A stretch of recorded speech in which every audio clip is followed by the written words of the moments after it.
Special Operations, Covert Ops, Espionage, The Team House, with your hosts, Jack Murphy and David Park. Hey everyone, this is episode 314 of The Team House. I'm Jack, here with Dave, and our guest on tonight's show is David Waterhouse. He previously served in 2nd Ranger Battalion in Iraq and Afghanistan, took part of many, and in some cases, some fairly prominent, well-known operations. And he is also a participant in a documentary called Ranger. Where can people find that documentary, by the way? It is available on Amazon Prime for rent and purchase. They just go to Amazon Prime and look for Ranger. Ranger, yes, sir. Okay, awesome. Before we jump into the interview, I just want to do a shout out to our sponsor for tonight's show, which is Mando. They make whole body deodorant that's safe to use anywhere on your body. So that's right. Pits, balls, thigh folds, belly buttons, butt cracks, and feet. Created by a doctor who saw firsthand how normal BO was being misdiagnosed and mistreated, and it's clinically proven to block odor all day and control odor for up to 72 hours. Mando deodorant product options include the solid deodorant stick formulated and powered by mandelic acid to stop odor before it starts, and spray deodorant, aluminum-free and ideal for hard-to-reach places. All products are baking soda-free and paraben-free. So Mando's starter pack is a perfect place to start for new customers. It comes with the solid stick deodorant, cream tube deodorant, 2 free products of your choice like mini body wash or deodorant wipes, and free shipping. As a special offer for listeners, new customers will get $5 off a starter pack with our exclusive code that equates to over 40% off your starter pack. Use code TEAMHOUSE at shopmando.com. shopmando.com.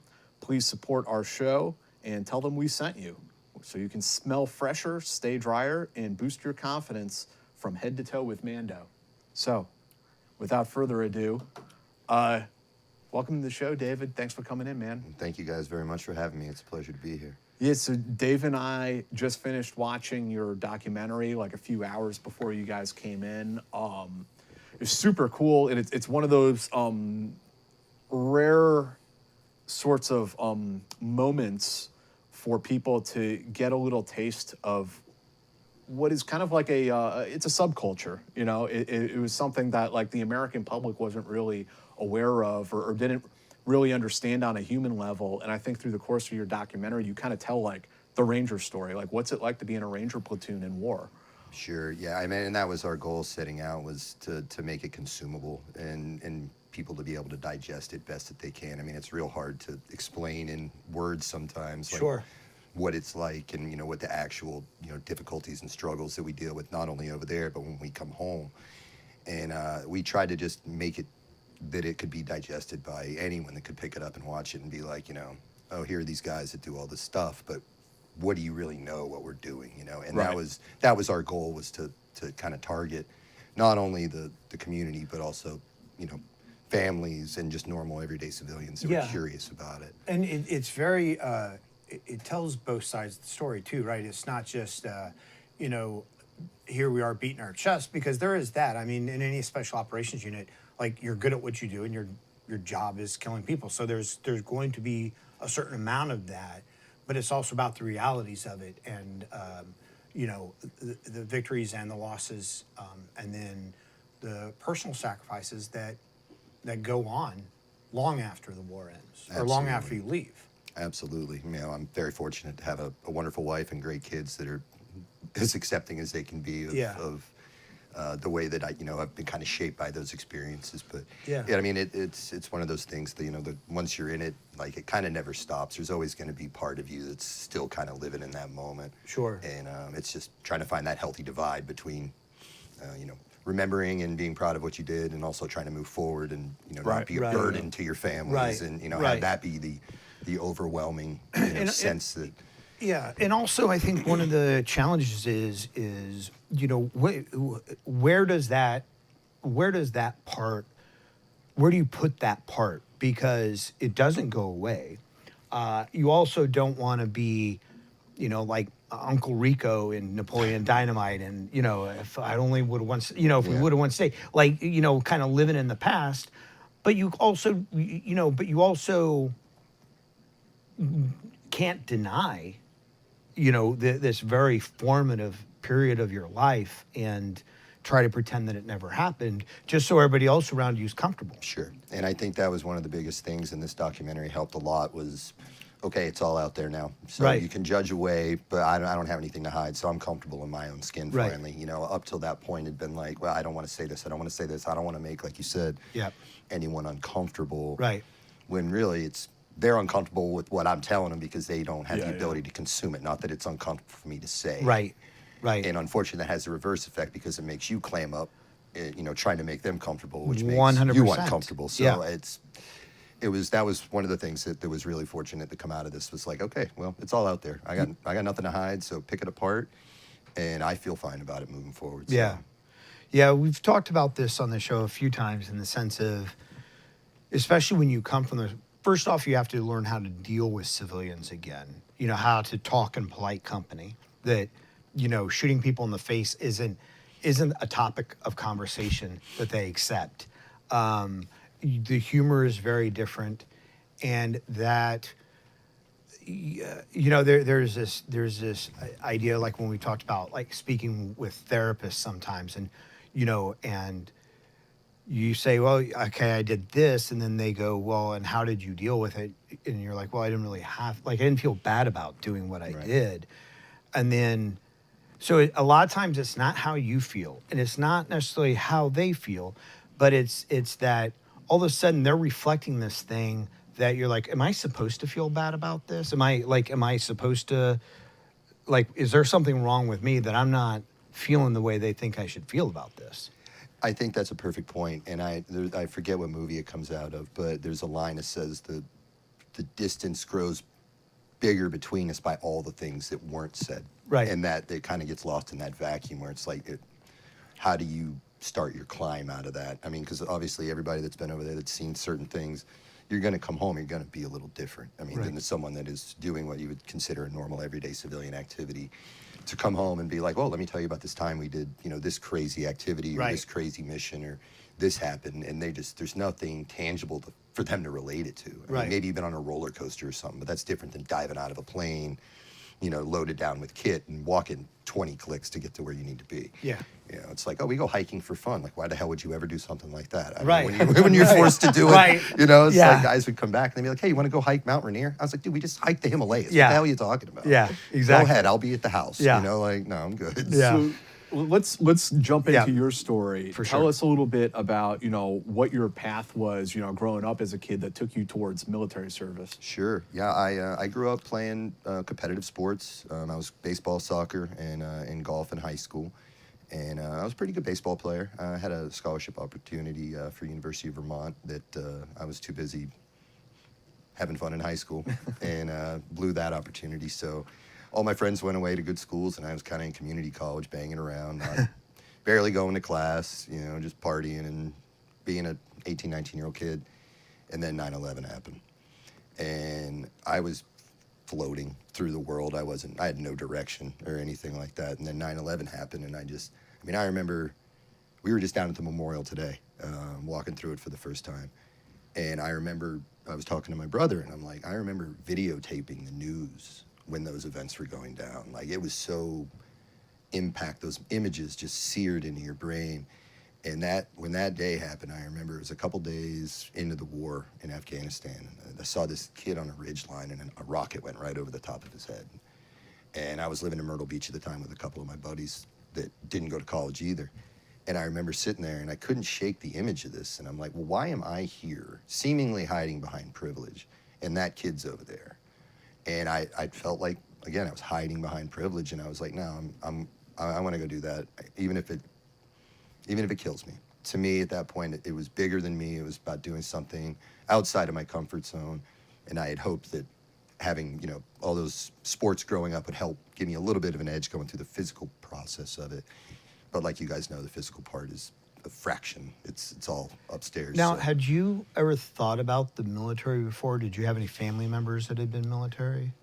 My grandfather was in the Merchant Marines in the Korean War, Okay. but that was, for our family, that was it. I mean, but I always grew up watching war movies, Sure. and playing war in the in the woods when I was a kid growing up. But I don't think I ever actually really gave it serious consideration. Right. The idea of until enlisting wasn't No, really I there. mean, Yeah. I was like, oh, that'd be cool, or Yeah. that'd be an awesome job to have, but Yeah. no serious consideration until after that day, and then I Yeah. sat on it for about a year.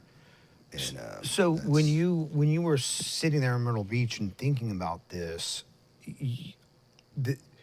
did you know about the Rangers? Did you know about special operations? Like, was the military just one big sort of? I'll say I knew. I won't say I knew what special operations were. I knew Rangers were a form of kind of more of an elite soldier. I didn't understand the hierarchy with with Delta guys or DevGru guys. Or I didn't quite understand that hierarchy at that point. But I knew that it was a specialized thing, and if I was going to go, I was going to at least try to do that. And if that didn't work, then I'd go do what was asked of me. But I mean, that was really kind of. I had read a few books. I don't remember the names of them. And all the movies that came out, were kind of crummy that depicted, even as a civilian, I'm like, that doesn't look like that. That's how that would really play out.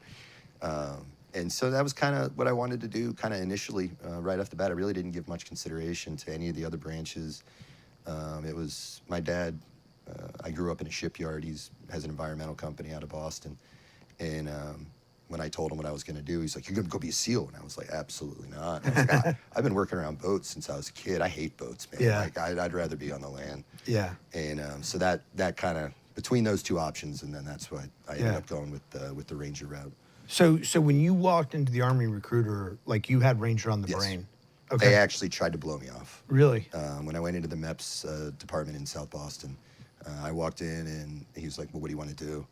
And I was like, I want to be in Ranger Battalion." And he goes, "Oh, it's not looking good. What do you want to do in Ranger Battalion?" I was like, "I want to be in the infantry." He goes, "There's no slots for the infantry." He Yeah, goes, right. You work in the motor pool Yeah. or something like that." And I'm like, "Look, man, if I'm working in a shop, my buddy owns a shop like 5 minutes from here. I can go work for him. I'm not going to join the military to do that." And he points to a picture behind his desk, and it's his kid. He goes, "My kid's in Ranger Battalion right now." So I see why he was kind of guarding the scroll, if you will, to an extent. But I was like, okay, when he didn't give me what I wanted, I was like, "Oh, thank you for your time. I'm sorry to waste it." And I stood up and shook his hand. He was like, "Sit down." So I think it was like that first test of how bad do you really want this, or you just in love with the idea of doing it. I think is kind of guarding it a little bit. He was probably also like trying to fill numbers and other. He made up this story. Let me call the Pentagon. Right. Oh, slot just Exactly. opened up. I'm like, I'm Exactly. sure you have a direct line. Yeah. With the guy at the Pentagon in charge of recruiting. Yeah, let me get Obama on the line and Yeah. see if he'll write you a waiver. Yeah, so I didn't buy Bush that or for a whoever, second. So yeah. I basically called his bluff, and he was like, "All right, well, I'll get you in for one station unit training, which Yeah. is basic and infantry combined, and then you'll go to airborne school, and then you'll get an opportunity to go to Ranger indoctrination. At the time, it's Yeah. RASP now, but it was RIP back then." And then, it gave me an opportunity. It got my foot in the door to try, which is all I could ask for. at And that so, what year was this? This would have been 2002 when I Okay. enlisted, and I ended up leaving about 4 months later in January of 2003. Okay, and so you go to Benning, you do your infantry, you're airborne, and then you're on DEP because there are no RIP slots. No, there was a RIP slot, but we ended up in RIP holdover. Okay. And after each RIP class, there's like a mandatory 1 week break before the next class starts. And you have to be in RIP holdover for 2 weeks before you can start RIP. And we got there with 1 week left in the class. So we had that, and then we had the 1 week where they were on break, and then 3 more weeks of RIP holdover while the class in front of us went. 1 week of holdover while they cadre got a break, and then we went to RIP finally. So I was in the RIP pipeline, be it in RIP holdover or RIP, for like 10 weeks. Wow. Okay. So people were like, "Oh, it's a 3-week course." I was like, "Not for me." Like, Yeah. we were there for a minute. Yeah. Yeah. So then you finished RIP, and did you choose 2nd Battalion because you knew it was the best, or? Actually, I didn't. I was an East Coast guy, so 1st Ranger Battalion and 3rd Ranger Battalion, being in Georgia, and my mother lived in South Carolina, so I was like, well, that's, that makes sense. Yeah. And they gave us our little pecking order, their little list, and I had 1, 3, and 2 was my last choice, and the RIP cadre takes it, and we've already shaved our tan berets, we're getting ready for graduation, And he's like, great, you know, the 15 of you infantry guys are all going to 27. I don't know why he had us fill the paperwork out. He was sending us there anyways, you know, it's like, and then there were 2 other guys that went to regiment basically. But that was it. And I was off to 275. And the funny part about getting there was there's no slots. There were only 5 guys in my squad when I got to 275. So there was more than enough slots. Yeah. You know? And I ended up in a God squad right when I got there. So that was tough. Everyone was tabbed. I was the only private. So that was a fun entrance into battalion. It was like, congratulations, you're solely responsible for cleaning the platoon AO that you're assigned to. Other guys had like 3-4 privates, just me. So, that is exciting. Yeah, that was awesome. So by the time you got there, where had these guys already been? They had just gotten back like a week before from a 6-month rotation in Afghanistan. Okay. And the reason they were on that 6-monther is because of the invasion of Iraq. So they were deployed to Afghanistan, and then actually, I guess it's the equivalent of SOF getting stop-lost. And they had to keep a company in Afghanistan while the entire rest of regiment invaded Iraq. So that was known as a 6-monther for our guys. So that was the main one. I think they had done one like real short stint right after 9/11, like maybe October of 2011. Okay. And then the 6-monther, and then I came in, which would have been the platoon's 3rd deployment. But most of the guys had only done the one by the time I got there. And what company did you go to? Charlie Company. Okay. 1st Platoon, Charlie Casual. Company. I loved it. Nice. I wouldn't have been any other way. Yeah. So what was their train when you got there? Like, so what? You're a, non-tabbed, like you're a private. PV2 private. Yeah, you're a private in a God squad. What do they smoke you, or is it just straight to training? Like, what is going on? Smoke show. Yeah. I mean, you graduate from RIP, you put that little, you get your scroll pinned on you, you're like, oh man, I'm on top of the world. And then you get to battalion, you're like, I am an ant in this place. Like, I have no experience. Very humbling to walk in those halls. And a lot of smoke, but honestly, a lot of training too. I mean, obviously this is the very beginning of the GWAT. We basically lived on RF1 the whole time we were there. So we were busy. We did a lot of range time. We did, first time you get on a helicopter, you jump and doing airfield seizures and stuff like that. So a lot of training, and then that led up to in that first November my first deployment in 2003 was to Afghanistan in November. So I'd only been in regiment when I deployed for like 3 months. Wow. So that was. So these guys were doing a pretty quick turnaround. It was a pretty quick turnaround for them. Mm-hmm. Yeah. Because usually we're about 3.5 on, 5.5 off. Yeah. And this was basically 6 on, 2.5 off, and then back over. Yeah. So they were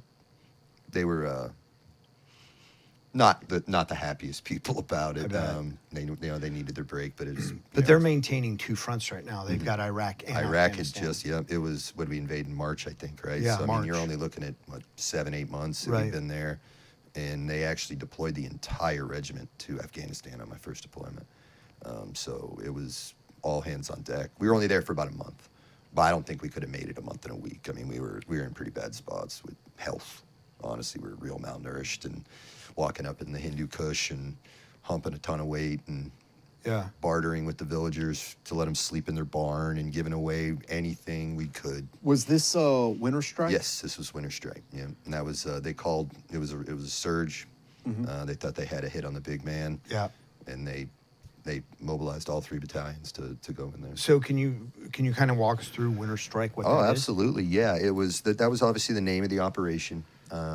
We all got into Bagram Air Force Base, and like I said, they had what they thought was a hit on the big guy at the time, and so everyone's pretty excited or whatever. But once we found out what the mission was, it was like, hey, you guys are going to get inserted into the mountains at about 10:05, and you're just going to patrol and walk these valleys, going house to house, and looking for intel, seeing if anything leads to anything. So Comb the mountains. We got comb the desert. Yes, it was comb the mountains, and so they just kicked us off. First battalion was in charge of driving us up to elevation in like Hiluxes, and dropping us off. And then we got off, and it was 0 out, and we were not prepared for that kind of weather at that elevation. Not only that type of weather, but But I imagine that even with a trip to Afghanistan, you know, Afghanistan is a bunch of different climates and a bunch of different elevations. Like each part of Afghanistan is very different.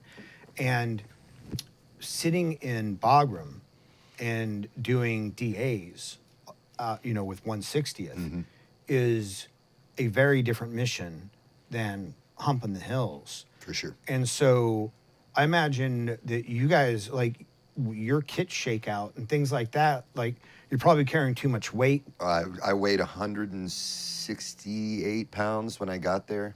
And when we stepped on the scale to weigh rucks, with the Skedco, I came in at like 106 was my ruck. Yeah. So I was carrying more than half my body. Which anybody who has been up in these mountains knows, you're not lasting very long with that kind of weight. No. I mean, you plus you're packing mortar rounds for the guys. I mean, it's had to be equally distributed out, and it was, you know, 1 MRE a day, basically, and then we were bartering for like rice and beans and stuff. Yeah. And, it was, I remember as we were kind of going through this, I had a lieutenant, or no, he was a major. I think he was a battalion XO, and he had come up to our little OP, and there was an element of us walking him back down, and he was like, you know, we had kit on, so he couldn't see rank or anything. We were just his little PSD element to move him back down the mountain. And he's like, hey, have you been to mountains yet? I mean, mountain phase or ranger school. And I'm like, no, sir. He's like, it won't be shit after this, bro. Like, Delon is going to be nothing after, if you're able to make it through this. So when I was in mountains, and I'm fast forwarding a long way, that always cycled through my head. I was like, hey, if I can make it through winter strike, man, this is nothing. What do you mean I get pancakes every morning? Right, you know what I'm saying? Like, So, it was, we were out there for 15 days, and then they picked us up, exfilled us back to Bagram. We were supposed to have clothes to change into, but the plane carrying our sea bags got shot down. So we showed back up to Bagram after 2 weeks of no shower and had none of our clothes with us. So, I mean, we had fleas all over the inside of our pants. I mean, blood spots everywhere from mashing fleas down. And we had to take a shower and put the same nasty uniform back on. I mean, they were standing up by themselves at that point. And we went into the chow hall, and I remember this, like, sergeant major, like, screaming at us because we were dirty and smelled like shit. And, you know, he had probably never left the base since he'd been there, you know. It's like, hey, man, we're just hungry, dude. We haven't hardly eaten in 2 weeks. Yeah. And he was more concerned about our appearance than he was about actually putting food in our belly, you know. Right. He was a non-soft guy, but still, I mean, it's like, come on, man. Like, look, does it look like we just walked from our hooch here? Like, you know, I mean, so we came back. We were supposed to have like a week, and they were going to send us back out. So we do everything, PCIs, get everything ready, and then people started bedding down, and I bet we weren't asleep for more than an hour or two, and someone knocked on the door, and they're like, hey, DevGru has a target package, and they want to go infill tonight. And we'd only been there for like 6 hours. Gotten like one meal in and a shower, and they were like, get packed up. Got loaded up, went to the clamshell hangar, birds landed, picked us up, re-infilled us for another 15 days up in the Hindu Kush. So we were there for 31-ish days, 30-plus days, not many, no, maybe 31. That's brutal. And I lost 27 pounds, 25 pounds, something like that. It was double 20s. Yeah. Were you guys getting, like, speedballs dropped, or was it? We had donkey trains. Okay. We'd have to go, they'd set up a little element every day, group of dudes, whoever, and they rotated through. And we would walk down probably about 1,500, 2,000 feet in elevation down to what we called the hotel, which is kind of where the head shed was. And we'd have to load up donkeys and walk with the MREs up there. And that would be our day or two's rations. And what we weren't eating MREs, we were eating, the villagers were cooking us food. And so you guys are just going village to village, House to house. House to house, looking for number one. Yep. Or anything that was going to point us in that direction, the number one. Were you taking any enemy contact? Was there? Not initially. And we actually intercepted some calls, some cell phone calls, and it was them chatting about us. I mean, they were watching us for sure. And that's one of the things that I don't think, unless you've been to a place like Afghanistan, and I didn't even feel the same way when I was in Iraq. You always feel like that set of eyes is on you. Like every step you take, you're like, someone is watching us right now. And the land being so spread out and so sparse, it's like, dude, they could be 500 meters away behind a rock. You're never going to see them. And so that was, I've never felt that paranoid my entire life. Well, I mean, they could be in the, you're going through a village. They could be sitting in their window in a hut, talking on their phone, and what are you gonna? You can't just shoot somebody because they're talking on a phone. Exactly. And And one of those messages that was intercepted was, don't shoot at the guys with the black Velcro. They fight back too hard. So they're being very selective about picking out hard and soft targets. Yeah. So we did not get engaged for the first 3.5 weeks. And it was so damn cold that we were like, hey, we started a fire. And we're on one side of the valley. I was on guard duty with another one of the guys there. And we're just sitting there kind of leaning up, backs on the hill, just staring across this big wide open valley. And I just remember hearing boom, and then looking out and being like, what is that giant orange shapow? And this RPG came in from across the valley, landed about no more than 10 meters away from the fire that was going. And 1 in a million shot with an RPG from that distance. You're talking hundreds and hundreds of meters. Landed it right on top of us, threw rocks all over everybody. And we had been humping all that ammo for so long. Everybody jumped up and just went spindex on the side of that mountain, dude. And like, I was trying to direct people. I'm like, yeah, it was that cut over there by that trying saying that over 20 dudes shooting. Our first sergeant picked up the first weapon that was next to him, which was a saw gunner's saw. He's emptying the saw out. The saw gunner's running around. Has anyone seen my weapon? First sergeant's like, your round's out. Chucks it at him.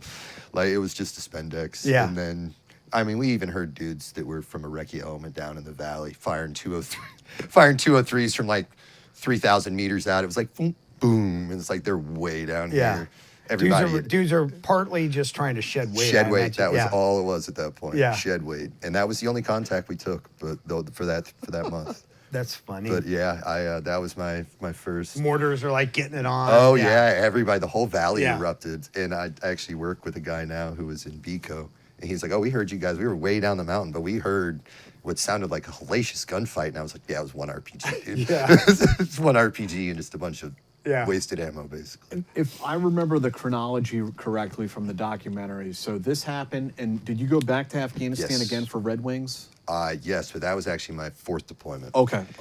So we finished up Winter Strike early December, and we came home, and they were going to send me to Ranger School when I got back from Winter Strike, and they were like, you're in a God Squad, dude, just go get your tab. You obviously can make it. And I think I did like 24 push-ups or something like that in the PT test because I just had no muscle mass left. And when we walked in, the CQ guy had gotten there while we were gone, so he had never been. And he's sitting at the CQ desk watching all of us come in. He goes, the whole downstairs smelled like urine from that ammonia from our bodies eating our muscles for fuel. And this was after a week or 4 days of being pulled out and the whole trip back through Germany and everything. And we were still deteriorating. Yeah. And like I said, I did 24, 25 push-ups, and they were like, yeah. I was like, I'm sorry, man, this is anything I can do. Yeah. No one thought any less of me of it. And they were just like, if you can pass the PT test, might as well go and get it over with. Yeah. So after that, we ended up doing a training cycle for a little while, and then we got spun up for a surge again in early April of 2004. So how many months was that, roughly? That would have been from December to probably right around the first week of April, so about 4 months, 3.5 months maybe. That's a fast turn. Real quick, let me say thanks to our second sponsor for tonight. If you sleep hot at night, so if you're not on winter strike, you know just how disruptive it can be. Whether you're having trouble falling asleep, you're waking up sweating in the middle of the night, or all the above, that's where GhostBed can help. As the makers of the coolest beds in the world, GhostBed is your go-to for cooling mattresses, cooling pillows, and even cooling bedding. From their signature Ghost Ice fabric to patented technology that adjusts with your body temperature, every GhostBed mattress is designed with cooling in mind. So whether you want a plusher mattress that cushions your shoulders and hips, or a firmer option with excellent support, your GhostBed will keep you cool and comfortable all night long. When you purchase a GhostBed mattress, your comfort is guaranteed. You can try out your mattress for 101 nights risk-free and make sure it's the right fit for you. Plus, they offer free shipping and most items ship within 24 hours. If you're not sure which GhostBed is for you, check out their mattress quiz or reach out to their friendly team of sleep experts. I am a very hot sleeper, and I love their products. I love the mattress. I love the pillows, the bedding. It helps tremendously. I don't get in fights because the fan is on me all night long. Even better, Team House listeners can get 50% off site-wide for a limited time. Just visit ghostbed.com/teamhouse and use code HOUSE at checkout. Again, that's ghostbed.com/house with code HOUSE at checkout to save a whopping 50% off site-wide. Thank you, GhostBed. Have you, just out of curiosity, have you had difficulty like regulating your temperature when you sleep? Absolutely, yeah. It becomes a big issue, doesn't it? I'm like sometimes I'm freezing cold, and I think there's a circulation problem. I have some nerve damage Yeah. from my lower back, and so sometimes my feet are so cold they're like sensitive to the touch, and the other time if I could peel my skin off, I think I'd still be too hot. Yeah. So Yeah, it's wild. it's a constant battle back and forth between hot, cold, kicking a leg outside the blanket, keeping the rest in. Yeah. That's actually sounds pretty cool. I'm probably gonna look into that. Yeah. I mean, I got to the point where I'd have to put my pillows like out on the porch to dry in the Just morning because I soaking just wet. just wake up soaking Yeah. wet. But anyway, so you guys turn around for this pop in April And it was another surge to Afghanistan or to Afghanistan again. And after the first one, everyone was like, "Hey, you're surging again," and it was like, "You got to be fucking kidding me." So Sorry, do my you- language. We were like, "Dude, we were still recovering from the You last can- one." Yeah, you can say whatever you want on the show, but also, you're in the Scott Squad. Did any more privates show up while you guys were gone? Not in my squad. But have you, now that you've been through this suck fest with these guys, have you sort of earned your way? Oh yeah, big time. If there were only 3 of us that went to SECO for my RIP class. I think 5 went to BCO, 5 went to ACO, and 3 of us went to SECO. And all 3 of us went to the same platoon. And that's how understrength 1 Charlie was at the time. Like, hey, here's 3 dudes, and it was like, oh shit, we got 3 more guys. Like, what do we do with these guys? So we go through the training cycle. We get geared up and ready to go back, and we're obviously a little about it, but you definitely were accepted after that one. Yeah. Coming into the second one, it wasn't like, okay, you're a cherry. It's like, dude, that broke everyone off. Yeah, you're right. You know what I mean? So it's like, hey, if you can hang with that, the rest of it. And guys coming off the 6-monther were like, dude, we didn't do anything like that on the 6-monther. Yeah. And they were in like kind of the southern part of Afghanistan. And that to speak to a point you brought up earlier about the different types of terrain. People, when I first thought, they're like, oh, it's just mountains. Or some people thought, oh, it's just desert. And I'm like, no. It's like Forested. it's everything. Yeah. It's like, why do these wars have to be in crazy places? Like, Yeah. can't we have a war in like San Diego or I mean, not really, but Right, like temperate right. place like Right, that that's right, moderated. right. But yeah, that was one of the big eye-opening things was looking down on it and being like, dude, it's desert, there's forest, there's mountains, you name it. It's Yeah. one-stop shop for pick your terrain. Yeah. And so yes, I was accepted in. I mean, I was still private. I still had to do my AOs and stuff and Yeah. and do all that and run everywhere and but I definitely, as far as like man to man, yeah. So when we got spun up for this one, actually it was our turn to go to Iraq because we had missed out on the invasion. So like, oh yeah, SECO's got first dibs on Iraq, but 1 platoon from SECO has to go back to Afghanistan, and it was us. So the whole rest of the company, 2nd, 3rd platoon and headquarters went to Iraq, and us and 1 Alpha were the only 2 platoons that deployed back to Afghanistan. We were like, did we do something wrong? Right. Can we go play in the street, not the mountains?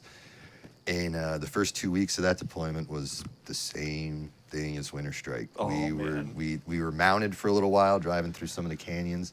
It was a little bit more in the spring, so guys were a little, enemy fighters were a little bit more aggressive. It was fighting season. Yeah.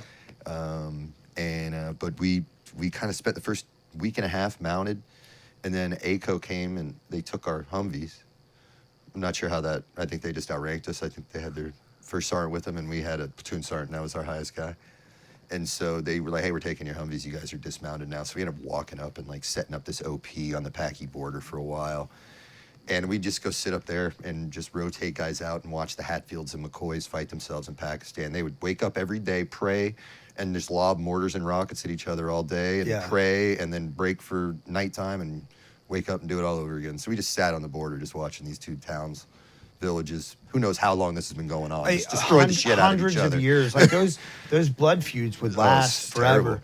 And it's funny because they'd always try to suck Americans into them by like reporting the other villages, Taliban and stuff. And it's like they didn't care. Like, Oh, no.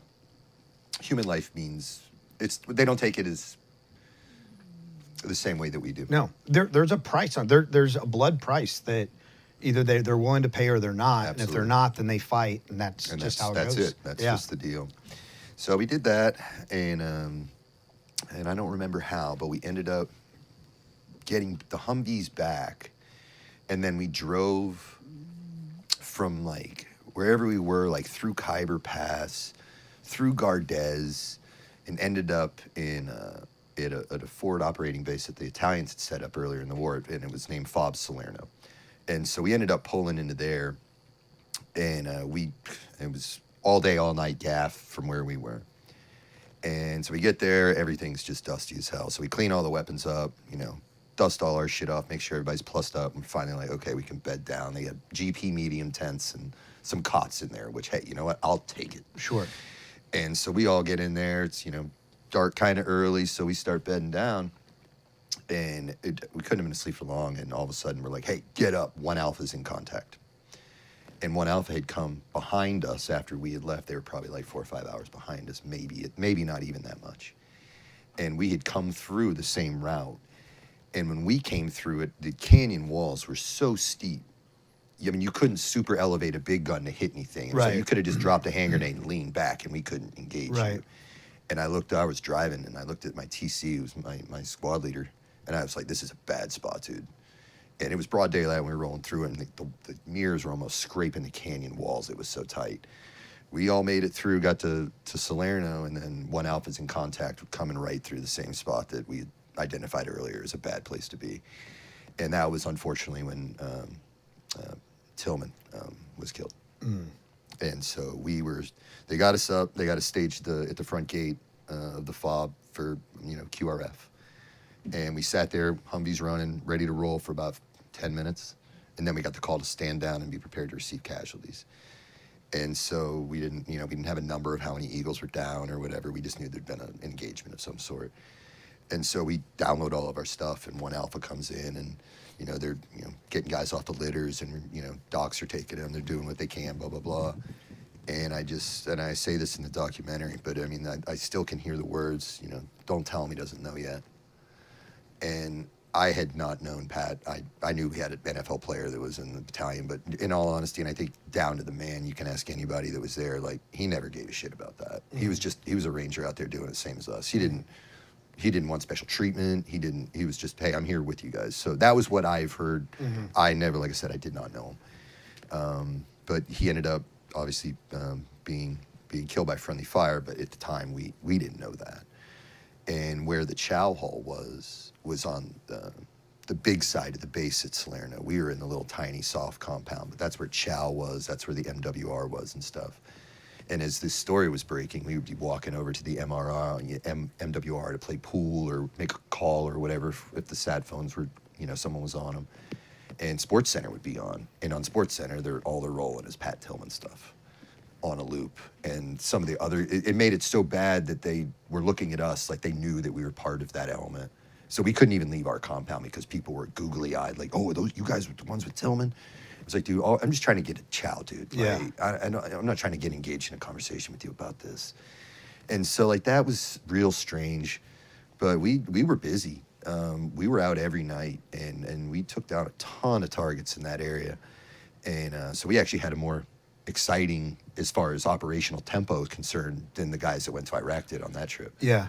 What, just jog my memory, what time frame was this? What month? This would have been April of 04. April of 04. Okay, so Yeah. I'm fuzzy on the actual date. I must have gotten to Salerno in it must have been in the fall, like September, October of 04. Because we left mid to late May.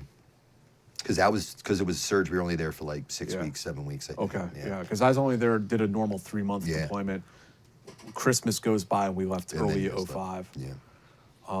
But that was a strange time, and I mean, we've had a couple different people on talking about Pat Tillman, including was the officer's name slipping my mind for a moment, who just wrote a book about it. Yeah. Pete Blaber. There was, I mean, I do remember there as being a lot of controversy and a lot of, even internally in the regiment, a lot of like political pressure, it felt like. And I distinctly remember this moment where they brought us all together, and I was in ACO 375, had nothing to do with any of the things you're describing. But somebody up at regiment felt so adamant, they actually brought us in, and like the company commander gave us a little like pep talk, like, you know, the regiment did nothing wrong. I have total confidence in the colonel, blah, blah, blah, blah, blah. It's like, and like you said, it's a little weird. It's like, what's going on here? I'm just an E3 or whatever. Yeah, I had just gotten my PFC after the winter strike trip. And I'm like, yeah, I'm an E3. I'm no longer, mosquito wings or whatever. Yeah. So, I mean, as far as I was concerned, and in the whole platoon, everyone, I mean, we just assumed he was just KIA. Yeah. He just got, hit by standard enemy fight. He dismounted and started, he actually asked at one point if he could drop his kit so he could move faster up the hill. And they were like, no, but feel free to go pursue, but, you got to keep your kit on. And then the engagement happened. But we weren't privy to any of those details, right. So it wasn't until later that we found out that it ended up, like, all those whispers ended up being true. Right. And, I mean, to me, to speak to your point about having a battalion commander call a brief to say something, that's not normal. Right. Like, what do you know that I don't know? Because something isn't, stirring the Kool-Aid here right now, Right. But yeah, that was tough. That, the toughest part of that, and a lot of people don't know, is that Kevin was there. His brother was there. And the next day, they were putting Pat onto a C-17. Well, they couldn't land a C-17 there. I think they were putting him on a bird and flying him, and then he'd get on a C-17 home. And our guys were on funeral detail. And they had us and ACO lined up on the side of where the hooches were on this dirt trail that led out to the airfield. And we're all standing there with our M4s, position of attention, as the Hilux goes by with Pat's casket in it. And Kevin was walking about 10 steps behind it, just not having a great day, as you can imagine. And that was the moment, and that was the moment when I realized how real this was. Right. I mean, that hit home. I don't think I was ever going to be the same after watching that. Like, what if that was me? Right. What if my brother was, watching me, or what if I was watching my brother? Like, how that changed me. Right. Seeing that, such a personal. I mean, it's all personal. One of our guys gets hit. Let's be honest, but that's a different level. Yeah. And I just remember just being like, this isn't for public consumption, man. And it was just a bunch of dudes that were doing the same thing. It wasn't like an outsider was looking in, but I still felt like I was violating the privacy, even though he's one of our guys. It was just really hard to watch. Yeah. I still to this day feel, Kevin's just an incredibly strong dude. I don't know how he was able to do it. It sounds like, as a young man, like the finality of death, like, hit you in Absolutely. that moment. Yeah. That was, cool, we got shot at in Afghanistan last time, but no one got hurt. Right. Got some dust and Close debris, calls, hey, that's whatever. cool. That's what I signed up for, was, some of this, right? But then that was the first time I'd actually seen someone get killed. Well, and seeing, it's also obviously, different guys have different friendships in battalion, right? And so, you lose, or in any unit, and you lose people who you know of, or you lose people who you're cool with, or you lose somebody you're close with. But I think there is a significant difference between any of that and seeing the effects of losing a family member. Absolutely. That, that you don't normally experience until you go back home and then go to their funeral at Arlington and, and see their family and how it is. And here you have family there, and you're experiencing that loss with them. I will never be the same after that moment. Yeah. Because I have 4 siblings. Yeah. My parents were divorced when I was young, both remarried. I was the only child from the first marriage. Each had a boy and a girl. I'm almost 10 years older than the next closest sibling. So I was like the automatic built-in babysitter, right? And all I could see when I was watching that was my brother and sister. Yeah. You know what I mean? Like, you can't help but like slip there when and they were so much younger. I mean, I was only 20. At that point, I was coming up on my 22nd birthday. Yeah. They were 12. Yeah. 11, 10, Yeah. Coming down through age. And I was just like, God, I mean, what if they have to go, like, bury me? Like, what's that going to do to a prepubescent teenager, Right. a group of them, Like, Right. Not to mention your parents are going to be devastated, but your siblings. I mean, sibling bond and stuff. We didn't have rivalry. I was so much older. I was like, shut up. Yeah. Like, there was no quarreling or anything. Right. But yeah, that was a moment. I'll say. I'll leave it at that. But like so many other times during this war, for many, many units, you lose somebody, and the job. We were back out. The the next job night. goes on, right? We were you don't all get, back out. Nobody. You don't get a break. Nope. You don't get time to process. You don't. You're. It's the job's there. As soon as, and I'm sure you could speak to this too. As soon as families are notified, you're back out. So next night. Yeah. So you're like, oh, dude, that happened yesterday. That sucks. All right, here's the op order for tonight. We're hitting, this area, this house. Here's the package. Yeah. And there's no time to grieve. You don't get to slow down. Yeah. So your foot's on the gas the whole time. Yeah. And I think that's one of the problems that I had, and I think probably I'm not alone in this. You never get a chance to unload any of that. You get out with it, and it's Right. like, Yeah, okay, yeah. now I'm like by myself trying to deal with all this stuff. You're moving so fast that you're not processing what that experience actually was. Right. And yeah, it's not till you, a lot of times people get out of the military and now you're sitting there and now you have the time Now to you process process it. it. And it's not just that one thing, but all of it. Yeah. All. all Yeah. this other stuff. Yeah, it's big soup of stuff, but and also, sending guys back out to prosecute targets that are responsible, whether directly responsible or indirectly, like in Pat's case. Well, I can tell you this: when we went back out, everyone was fucking responsible. Yeah, we didn't know. You're right? getting, We were just you're pissed. getting some. You're Right. getting some. We were pissed. Yeah. We were very effective. Yeah. But I mean, we were barking up the wrong tree on that one. But if that's what galvanizes the dudes and Yeah. helps complete the mission, I don't know. I'm not a big liar, man. So I'd rather just know the truth and we can move forward. But Yeah. I think everybody felt a little slighted by not. Okay, you trust us to do all this other shit, but you can't trust us to tell us the truth. Right. Hey, we effed up. Do you think, Like it happens, dude. It's war. Yeah. Bad people. Yeah. Bad things happen to people. It sucks, especially a polarizing figure like that gave up so much. Right. To be there, he didn't have to be there. But then you look at it, none of us did. Yeah. He wasn't any different. He just maybe got a higher paying job on the outside than the rest of us did. That was it. Yeah. Do you think any part of that was the command's uncertainty as to what actually happened, or do you think it was a cover up from the get go? I can speculate. I would say probably a mixture of both. Okay. I'd say once the fog of war kind of wore off, Yeah. and they were able to put some pieces together, that I think it turned from we're not really sure to let's not admit to Right. the world that we killed Pat Tillman Right. on this objective, Right. right? Would it have been, I mean, and this has nothing to do with Pat. Would it have been a big a deal if it was me? Right. Probably not. Right. You know what I'm saying? It Right. was because of who he was Right. that they were like, whoa, and all the media attention and the circus that came with that. Right. And like I said, he always just wanted to be looked at as a regular guy. He was. Yeah. From all accounts, from everyone I talked to that knew him. And he didn't want special treatment. And then the media, took it and ran with it. But I think there was a lot of CYA that was going on there, for sure.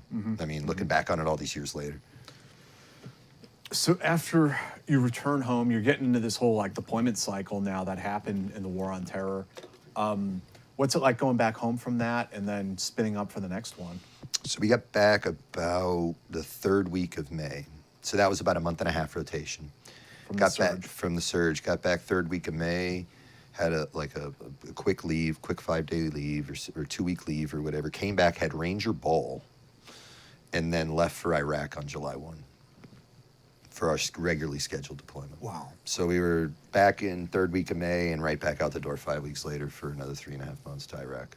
And that was my first trip to that theater. So no turnaround time. Where did you land in Iraq? Either Biop or Balad when we initially came in, and then we got on Chinooks and they flew us out, and we ended up at the MSS that was in Baghdad in the green so zone. that was your AO for that yes, deployment. yeah, we launched out of there.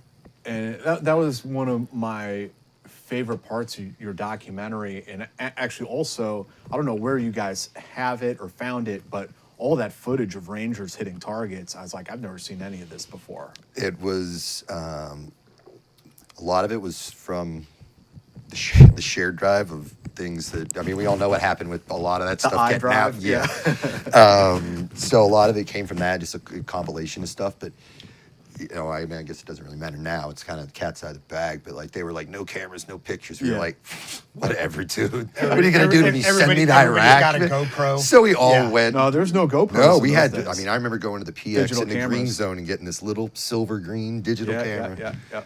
I'd put it in my kit every night and Yeah. whenever I could. I mean, But take some pictures. of the footage is similar to like GoPro type Right. footage, Yeah. you know. And I was surprised to see it. I was like, "Whoa, shit!" That was from back in the day. That's yeah, cool. Before we, I mean, I don't even think some tier 1 units were using GoPros back then. To be honest with you, or I don't started. Yeah, to, I don't think maybe. they were. They may not even have been out yet. So tell us a little bit about that deployment and getting into like now you're doing urban combat, making that shift from Afghanistan, going after time-sensitive targets.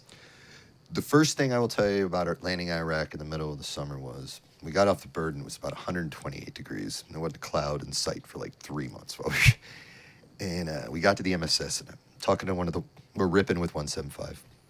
And this private's down there. I'm still a PFC. I still haven't been to school at this point. We're right back out. And he's like doing his AO for the little MSS and he's sweeping the little under the driveway area. And I was like, bro, I'm like, how long does it take to get used to this heat? He doesn't even break brush. He's just he goes, you don't, and just keeps sweeping, right? So that was huge. Getting used to that, just holy cow, like the absolute, I mean, you get down to like 110 at night and you're like, it's 110, but I'm like chilly. I need to put a smoking jacket on. It's freezing out because of that temperature drop. But as far as operationally, I had a blast. I mean, we were running around with the tier 1 element the whole time we were there. Daytime hits, probably half the time. Nighttime, almost every night.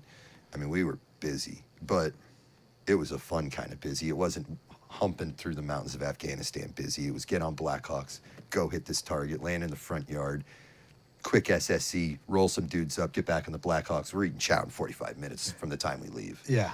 You spend more time prepping and flying there and back than you do actually on target. Yeah. And so that, like, op tempo that was like what I pictured. Yeah. When I was like, oh, I'm gonna go be a Army Ranger infantry dude, like door kicking and this and that. And we kicked doors in Afghanistan, but it's a lot different. This was like that period of time where you guys are sitting around wearing Ranger panties and a brown T-shirt, playing Halo. Oh yeah. You get the call, hit pause. Yeah.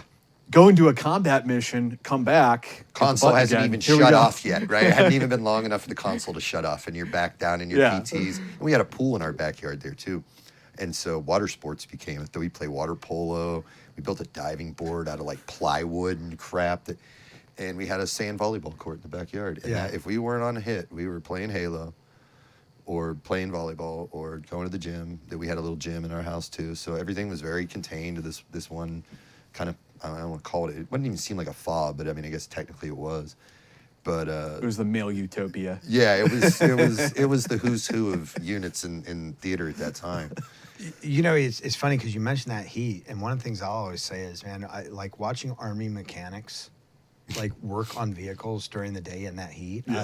I was like, yeah, exactly. Their tool, I was like, I will never look at any other any non-infantry or operator role as a POG or a REMF or anything. Like, those dudes were working their asses off. Absolutely, and I tell people all the time, and you get a lot of, especially since the documentaries come out, some people have seen it, and you get a lot of, well, I didn't do what you did, and I'm like, shut the hell up, Yeah, bro. man. I was like, dude, you were pulling gate guard for 6 months. Who the fuck wants to do that? Yeah. Like, at least I was getting out and going and doing Right. stuff. Yeah. Like, you're stuck here. Like, that sucks. That's a shitty job that someone's got to do, and you did it. You should be proud. This isn't a competition. Yeah. Every part needs to work in order for the thing to work, right? Yeah. You mentioned like 1.7, right? Or is that? Yeah, it was the first Were they 1.7 strikers? Cavs. They were in Bradleys? Abrams at that point, Abrams? and they had Bradleys too. And Bradley's. Yeah. And then I think that there were other units, like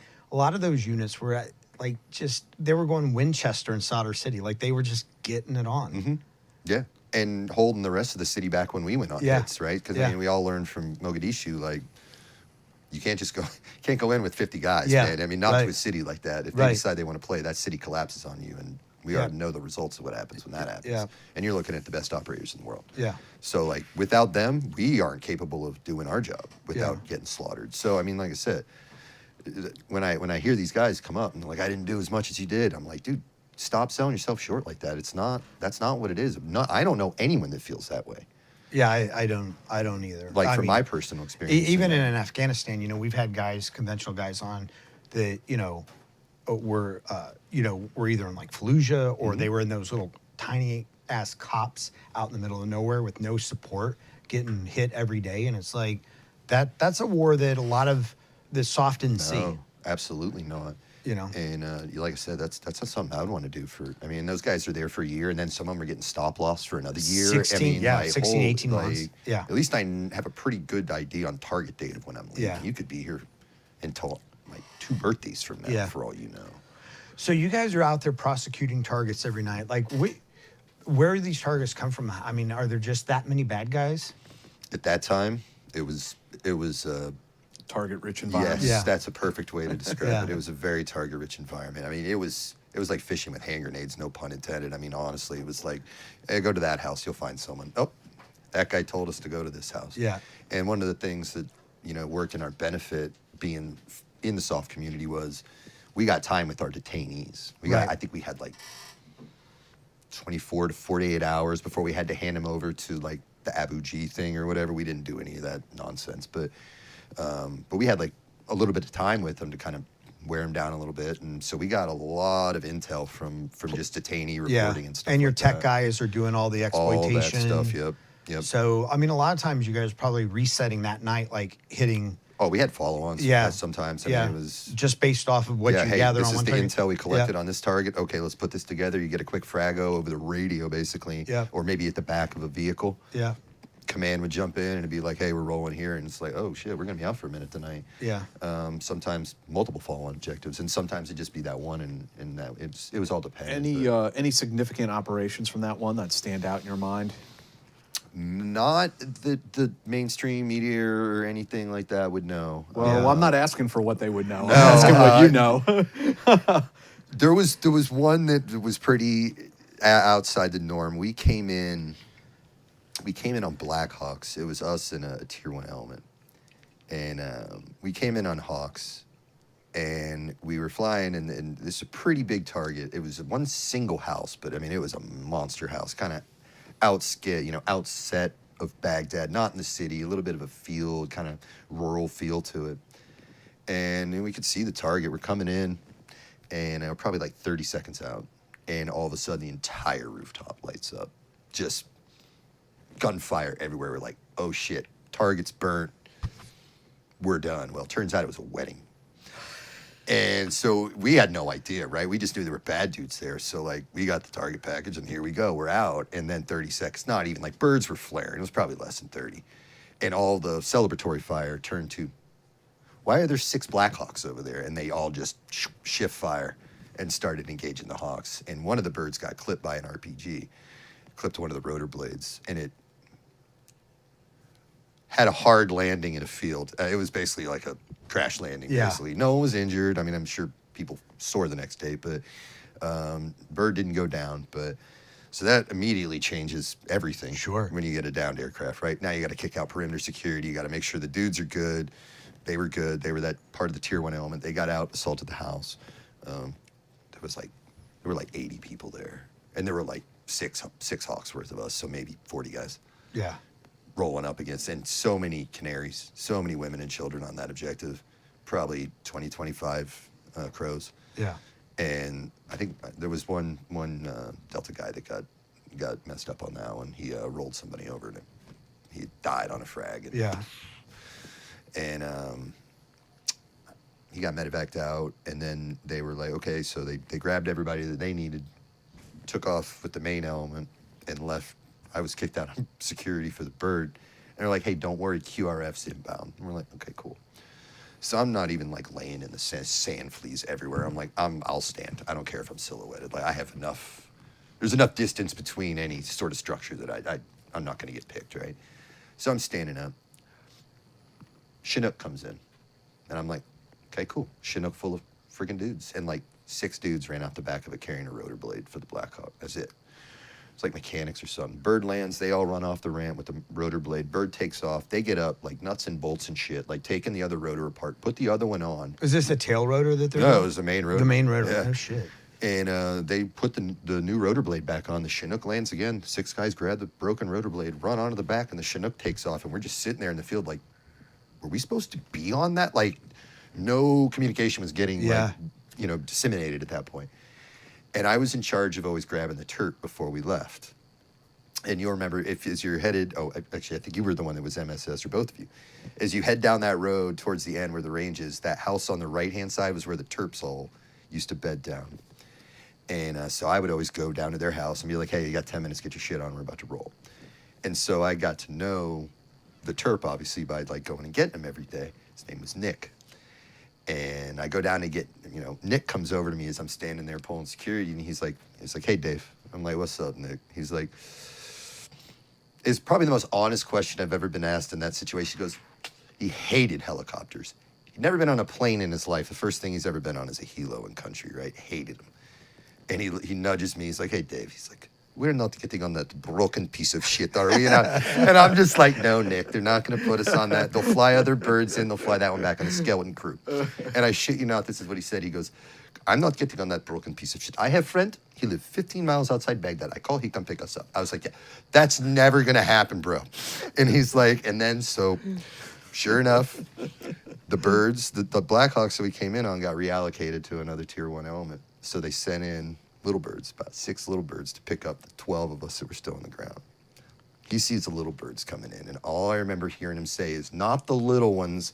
And I turn around, and he is in a dead sprint away from the HLZ. So me and another dude have to run him down, and he's just wearing like just plate carriers. He's got no kit with him, right? Yeah. And so he's cooking, and we're in full kit, dragged down through the sand, we had to tackle him and drag him back, throw him into the inside of the little bird, and then snap onto the skid so he can't get out. And we're That like, is thumbs funny. up to the on each side, and off we go. And we get about, and you can see the Black Hawk is laboring. It's like the lead vehicle, right, or the lead aircraft. And you can see it. It's fluctuating in elevation. We're like, oh, this thing might go down again, And it starts going down, and it comes to land in this field. So we all land. Boom. Freaking everybody kicks out. Security, little birds take off. They start doing whatever mechanic crap. And they didn't tell us that they were spinning ordnance on the house. So we're probably about maybe 2-3 clicks away from the house. And they dropped like a couple of 1,000-pounders on it. And I mean, the ground like threw me off my feet. I mean, I didn't fall, but I mean, it threw me forward just from the impact of it. And we thought we were getting mortared or rocketed. I mean, that's how like up in your face it was. Yeah. Like, no, they just shacked that house. I'm like, well, I hope they got all the women and kids out before they did that. I'm sure they did. Yeah, We would have heard yeah, about something that yeah, crazy. But yeah. they shacked it, and then they finally got the Hawk working. By that time, the other element had finished their mission, so they showed back up with Hawks. And that was the only time in my entire life where I sat in the door of a Black Hawk by myself. Had the whole door to myself.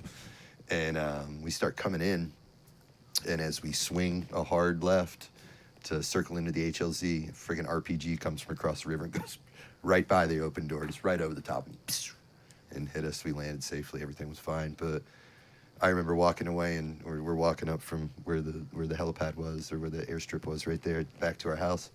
And another one of the guys that was sitting on the same side of the aircraft I was on a different bird was like, "Did you fucking see that?" And I was like, hell yeah, I saw that. It's like, we're going to go through all that. We're literally about to touch down, and we're going to get knocked out of the sky by another RPG. But nah, nothing hit us. But we're fortunate on that one.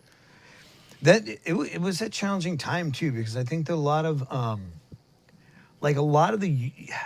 don't know if it was then or like more around 2005, 2006, but a lot of the bad guys started getting savvy to like the room clearing, to the tactics.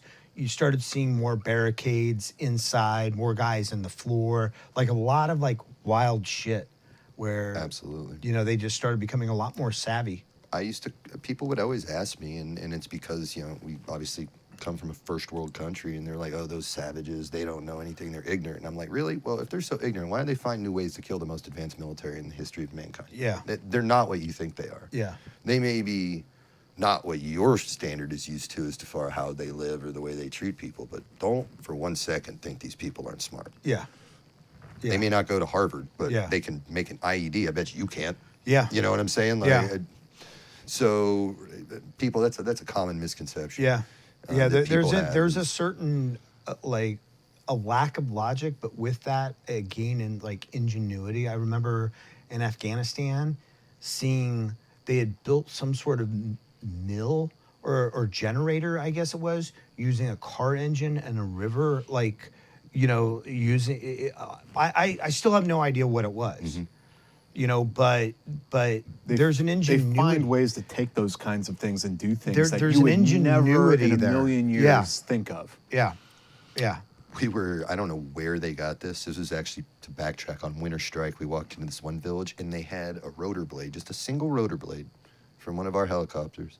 And they used it to dry their clothes on as like a clothesline.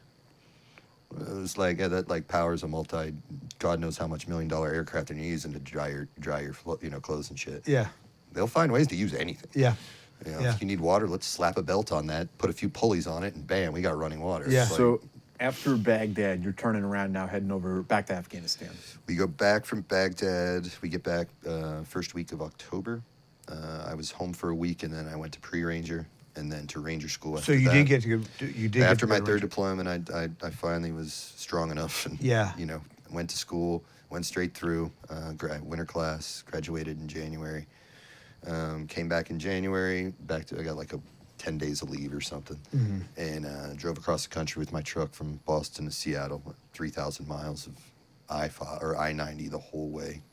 It was brutal in the winter. Get there. And about mid-January sometime, third week of January, and then went straight into training cycle. And then we left May, June, 1st of April, Back to Afghanistan. back to Afghanistan. Okay. And we were actually, it was us and 3 Charlie were stationed at Bagram Airfield. And we were, their platoon was JSF, which was Joint Strike Force, and our platoon was QRF. And halfway through the rotation, we switched, and they were JSF, and we were JSF, and they were QRF. JSF is like the guys on standby for Bin Laden. Cross border to if it go get happens. Bin Laden, yeah. Yeah. And we didn't do anything. We went on one mission in 3 months, and we just sat at Bagram and went to the gym and ate, and it was like platoon exevals for 3 months in Afghanistan. And after what we had been doing, we were just bored to tears. Yeah. Literally. That was the problem with those deployments, and thank God I dodged that bullet. But from talking to the guys, that because there was like maybe they'd throw them one mission throughout the whole deployment, you know, so guys can go and get their shit, but that you know, every company commander was like trying to set the training standard for a Bagram deployment, and so you had like those dudes were getting like 3-4 hours of sleep sometimes because they were like you said, platoon exevals for months on end. We almost had T-shirts made that said, what is it, JRX or Joint Training something, Bagram, Yeah. Afghanistan, So 2005. for people who are listening, the squad evals and platoon exevals are just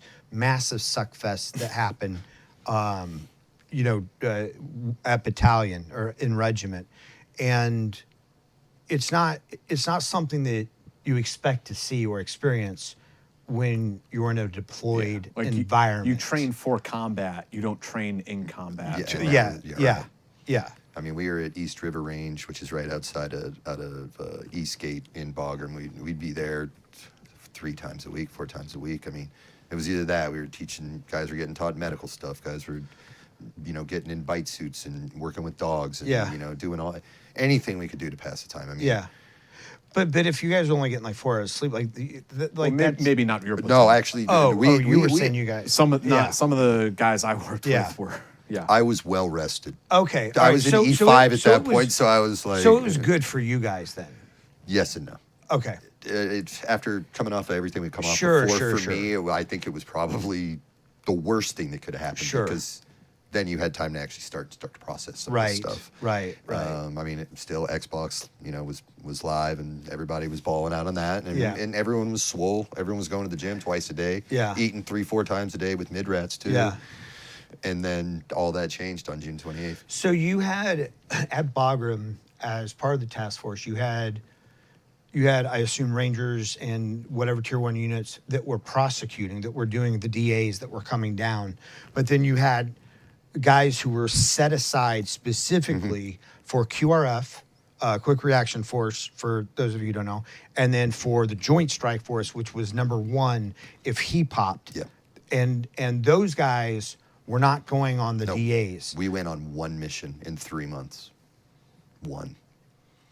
It was the longest 90 days you can imagine. I mean, there was nothing hard about it. It was Right. just, how do I fill this time? Right. There's only so many times you can eat and go to the gym. And there's Right. only so many times you can Yeah, watch yeah. the same 8 movies. You Right. know? And that compound in Bagram is like Quonset huts and then like guard towers around it, and it's always gray and bleak. And like, I'm sorry for the comparison, but like it kind of looks like Auschwitz or something from It Schindler's is List. it's got like, that gray hue to it. It Yeah. does, like the grayish blue hue. It's It is- depressing. It is very, and then every once in a while, like the spark will be like a coyote steps on a landmine that the Russians left to some shit, and the whole base goes on alert, right? Yeah. I mean, either that or like, oh, we were taking incoming for like 5 seconds. Yeah. And, it landed like 3 miles away on the other side of the base, and everyone's running for their lives. There's Burger King there, like the PX was huge. Yeah. I mean, it was like Cinnabon, very commercialized Yeah. at that point. And so this is like around 2004, 2005? This is mid 2005. So by this time, Bagram is built up. Yep. First sergeants are in full effect, safety belts. Right. Not for us. Yeah. But if we left the compound, That's we what I fell mean. When you go to under- chow. Yeah. Yes, we Yeah, fell that's under big Army rules. when Speeding we left. tickets for gators going over Dude, 5 miles an God hour. help you go to chow wearing your black fleece. Or if you, because we didn't wear a headgear inside the soft compound. Yeah. So, or salute. Yeah. But as soon as you cross those HESCOs into conventional Leg forces land. land, I remember like a butter bar walking by, like 4 or 5 of us on the way to the PX. He stopped us. He's like, 2 things. 1, where's your PC? And 2, why didn't you salute me? I was like, we're in a combat zone. man. That Like, don't get, dude, you graduated from like infantry school like 15 minutes ago. Like, just go. Don't, let's not make a thing of this. I'm going to report you to your commander. Go ahead. He's going to tell us to just let it go, wear a hat next time. Like, I remember on Bagram, the first time I saw an officer chewing somebody out for not saluting, and I was just walking by and laughing. And he's like, "Oh, you guys," and I'm like, "I'm a civilian. Like, leave me the fuck Yeah, alone." And I was well. like, "Do you know what a sniper check is? Here, I'll salute you. Sniper check." He's like, "Don't do that." I'm like, "Sniper check. Oh, sniper check." And he's like, "Don't do that." I'm like, "That's what you're asking for, idiot." you're literally yelling at me because I'm not doing that to you. So Yeah. don't pretend like that's not what you're asking Yeah, for. you're asking for a sniper check. Yeah, So what happened June 28th? June 28th was any other day. And I was actually, I say this in the doc too, it's such a specific thing because I remember every second of it. Me and a couple of my buddies, fellow team leaders, were in our hooch playing Tiger Woods Dream 18 on PlayStation 2, I think. And we were talking about, hey, everybody's like out of dip or whatever. When we finish this game, we'll hit the PX, grab a Hilux, drive down there, grab some food, grab some dip, some beef jerky, whatever, plus up on shit. And we're still in the middle of the game, and the door gets kicked open, and it was my squad leader at the time, or another squad leader, first platoon squad leader. Brooks, Tony Brooks is squad leader, Chris Masters. Oh, cool. He's now the new RSM. Strangely enough, used to be my squad leader on that trip too. But he kicks the door open. He's like, "Hey, get your shit on. Bird just got shot down outside of bed." Okay. So everybody kits up. Everybody like piles out the back real quick. We're like standing kind of like where our vehicles are, and like there's like the gravel lot basically, if you will. And immediately they're like, we're still not even getting very much intel about what the hell happened. They just say, "Get your shit on." And then they start making cuts because of the altitude that we were going in at.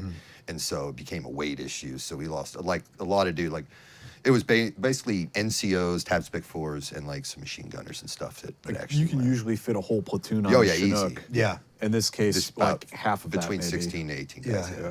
Yeah. And that was just for elevation. And so a lot of the dudes, and I honestly, I feel bad for them to this day. I mean, I don't, because they don't have the same, Visual. Yeah. but I couldn't imagine what it would be like back there knowing that a little over half of your platoon and all of your leadership is out there, and you're sitting in the hooch just like you were yesterday, like nothing happened. Yeah.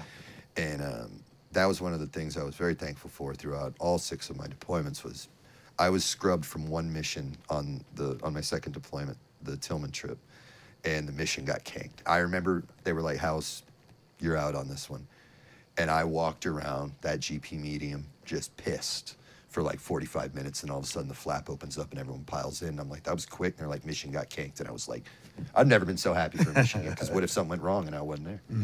That was the only mission I was cut from, and the mission got canked. So I was always thankful for that. But I always did think about those guys that didn't, and like, yeah, you missed out on that, but I'm glad you missed out. It's Yeah, because looking back on it, like you're glad that those guys were spared some of the grisly details of what you guys experienced. There was nothing pleasant about it. Yeah. And so we all, what's the force that's going to go and conduct this? We get on Chinooks right on the airfield at Bath, and we take off and we fly to Jalalabad. And we were sitting there. It was just kind of waiting for it to get dark. Honestly, we're waiting for that cycle of darkness. And I was sitting up on a roof with another team leader, same one that was playing Tiger Woods with me, and we had quit smoking at that point. We were just dipping, and we had bummed a cigarette from like an Afghani National Army guy or something at the gate, and we were sitting up on this building on the balcony in JBAD, and we were passing it back and forth. I look at him, and he looks at me. I'm like, we're gonna fucking die tonight, right? Like, we're going into a crash site where a Chinook got shot down on a Chinook, and they know we're coming. And he passed a cigarette, or he said that to me. We kind of back and forth, and I was like, I dropped a cigarette on the cement, squished it out, and I was like, fuck it, let's go get it over with. We're going one way or the other. So if we're gonna go, let's just go. At this point, you guys must have known you At had one this bird, you had point, one bird down and 4 guys MIA. When we got to JBAD is when we got the full brief on the compromised SEAL element that initiated the QRF, which in turn was the bird that got shot down. And that one was the one that had the 8-man SEAL element that was going to go provide on-ground QRF, and then 8 guys from the 160th that were part of the crew. And so we sat in JBAD, waited for it to get dark. And as it got dark, we, turbines kick on the birds, and everybody knows that sound. And you're like, all right, let's go to work. And we get on, and we fly all the way there. We're at the 30-second mark. And, everybody's even already up on a knee, ready to unsnap, and, you already got your gloves on. We're roping, because the terrain was... And all of a sudden, the birds turned around. It was too foggy. A mountain rainstorm had blown through. You couldn't see shit. You really couldn't. And so they flew us back to Jalalabad, and we had to sit there for a day and wait. Brutal. Just sitting there, knowing. And there was actually one of the guys that was on the 160th guy used to be a medic in 375, Marcus Morales. And our medic actually was from 375 too, and him and Marcus were friends. So he's got a dude he personally worked with. And we all have a soft guys out there, but now our medic has the flight medic that's down. And, we don't know if they're alive or dead. We're watching them on imagery or whatever, and fires are still burning. Even when we got there the next day, fires are still burning. That was probably the longest day of my life waiting, because it's like just staring at a car accident, and you just can't get out of the way of it. You're like, how do I occupy 24 hours knowing that this is still waiting for me, right? But time passed, and I remember us all laying down on the tarmac the night of that would have been the night of the 29th. So about a day and change after the initial incident had happened.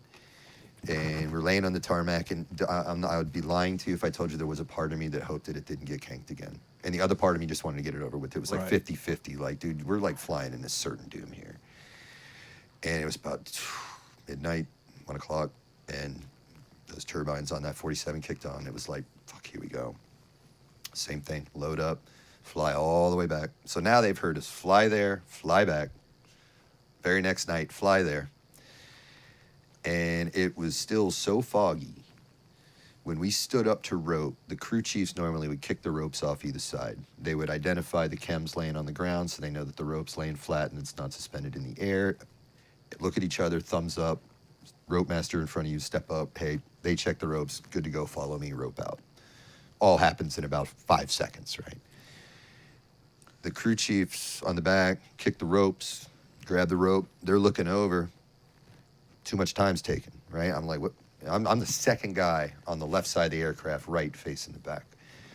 And my squad leader's in front of me, and the other squad leader's in front of him. Team leader, I'm team leader. And I'm looking at the crew chief, and they're looking at each other, and they're like giving each other the shoulder shrug, like, I can't see the chem. Right.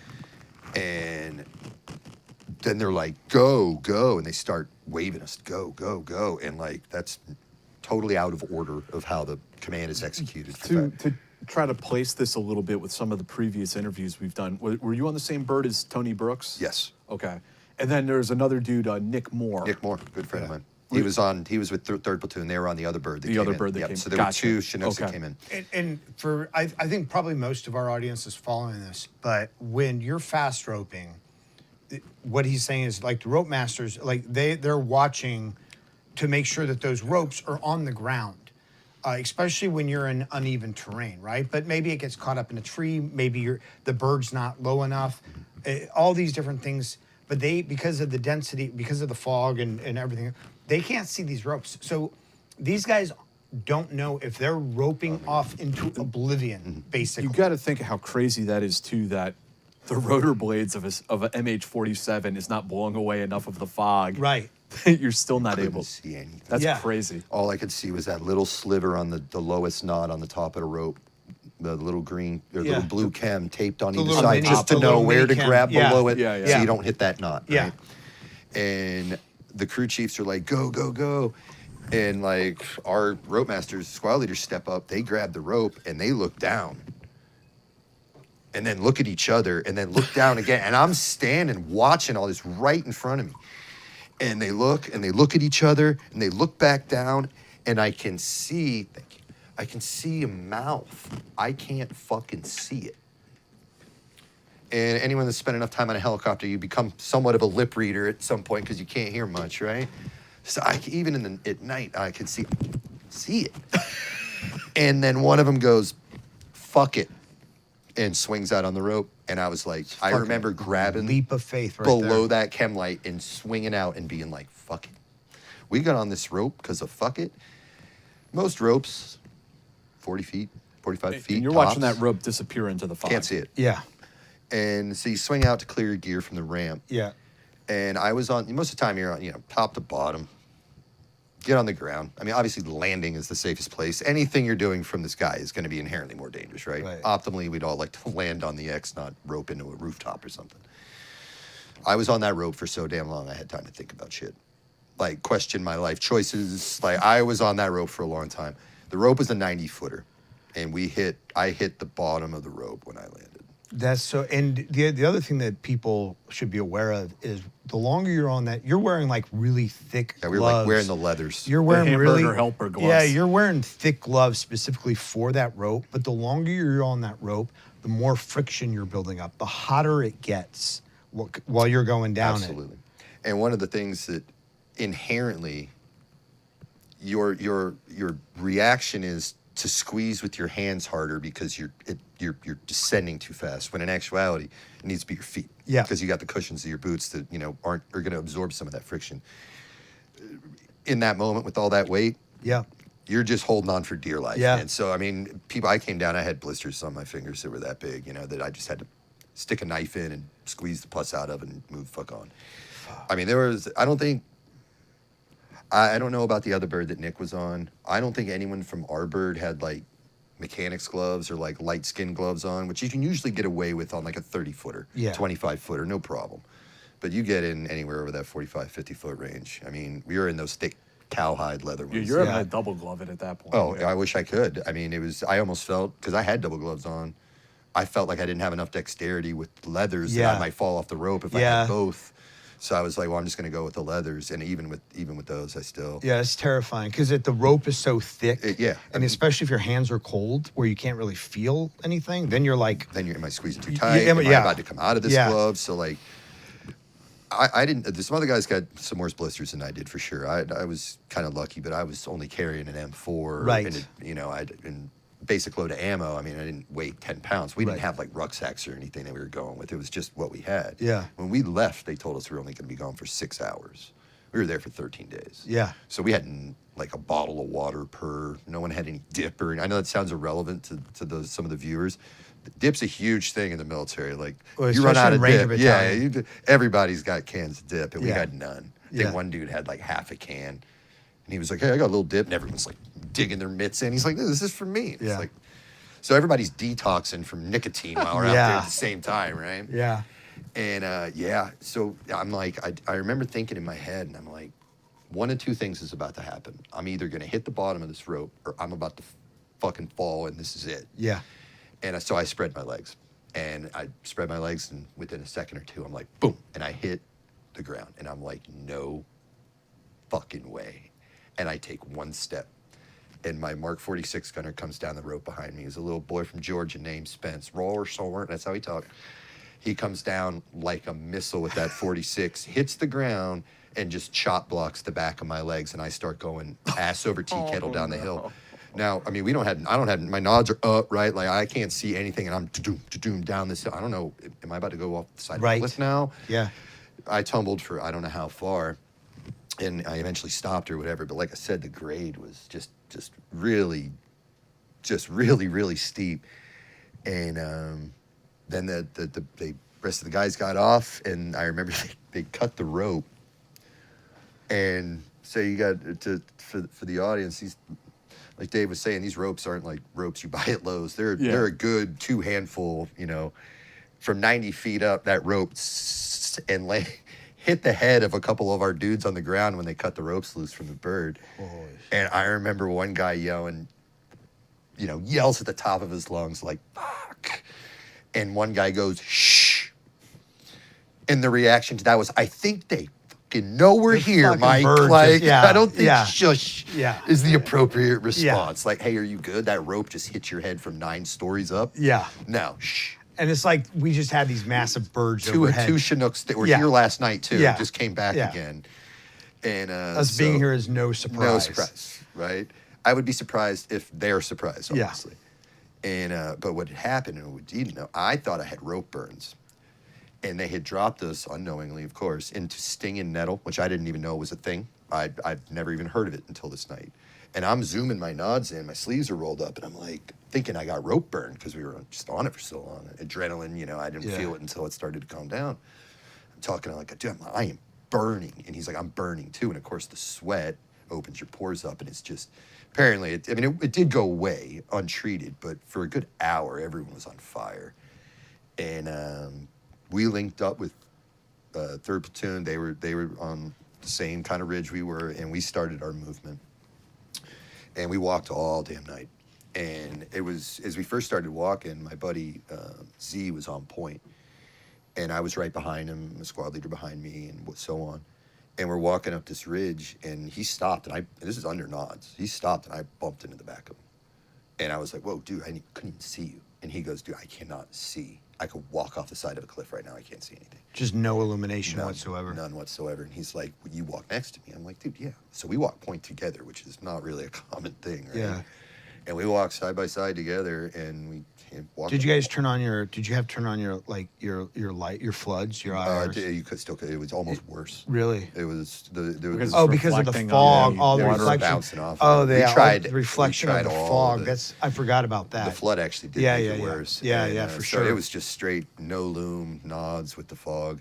Yeah. And we walked all night long, and we finally got to like this, and you could see like. Probably the only thing you could see was the only light source in the valley, which was the fire that was still burning from the actual bird. And so we get to the edge of, and just as day is breaking, it's just like dawn. You can finally see. And my platoon sergeant, he kind of drops his kit and walks over to the edge and kind of looks at the damage briefly. And he turned around and came back and gave us a quick little brief and was like, "This is bad.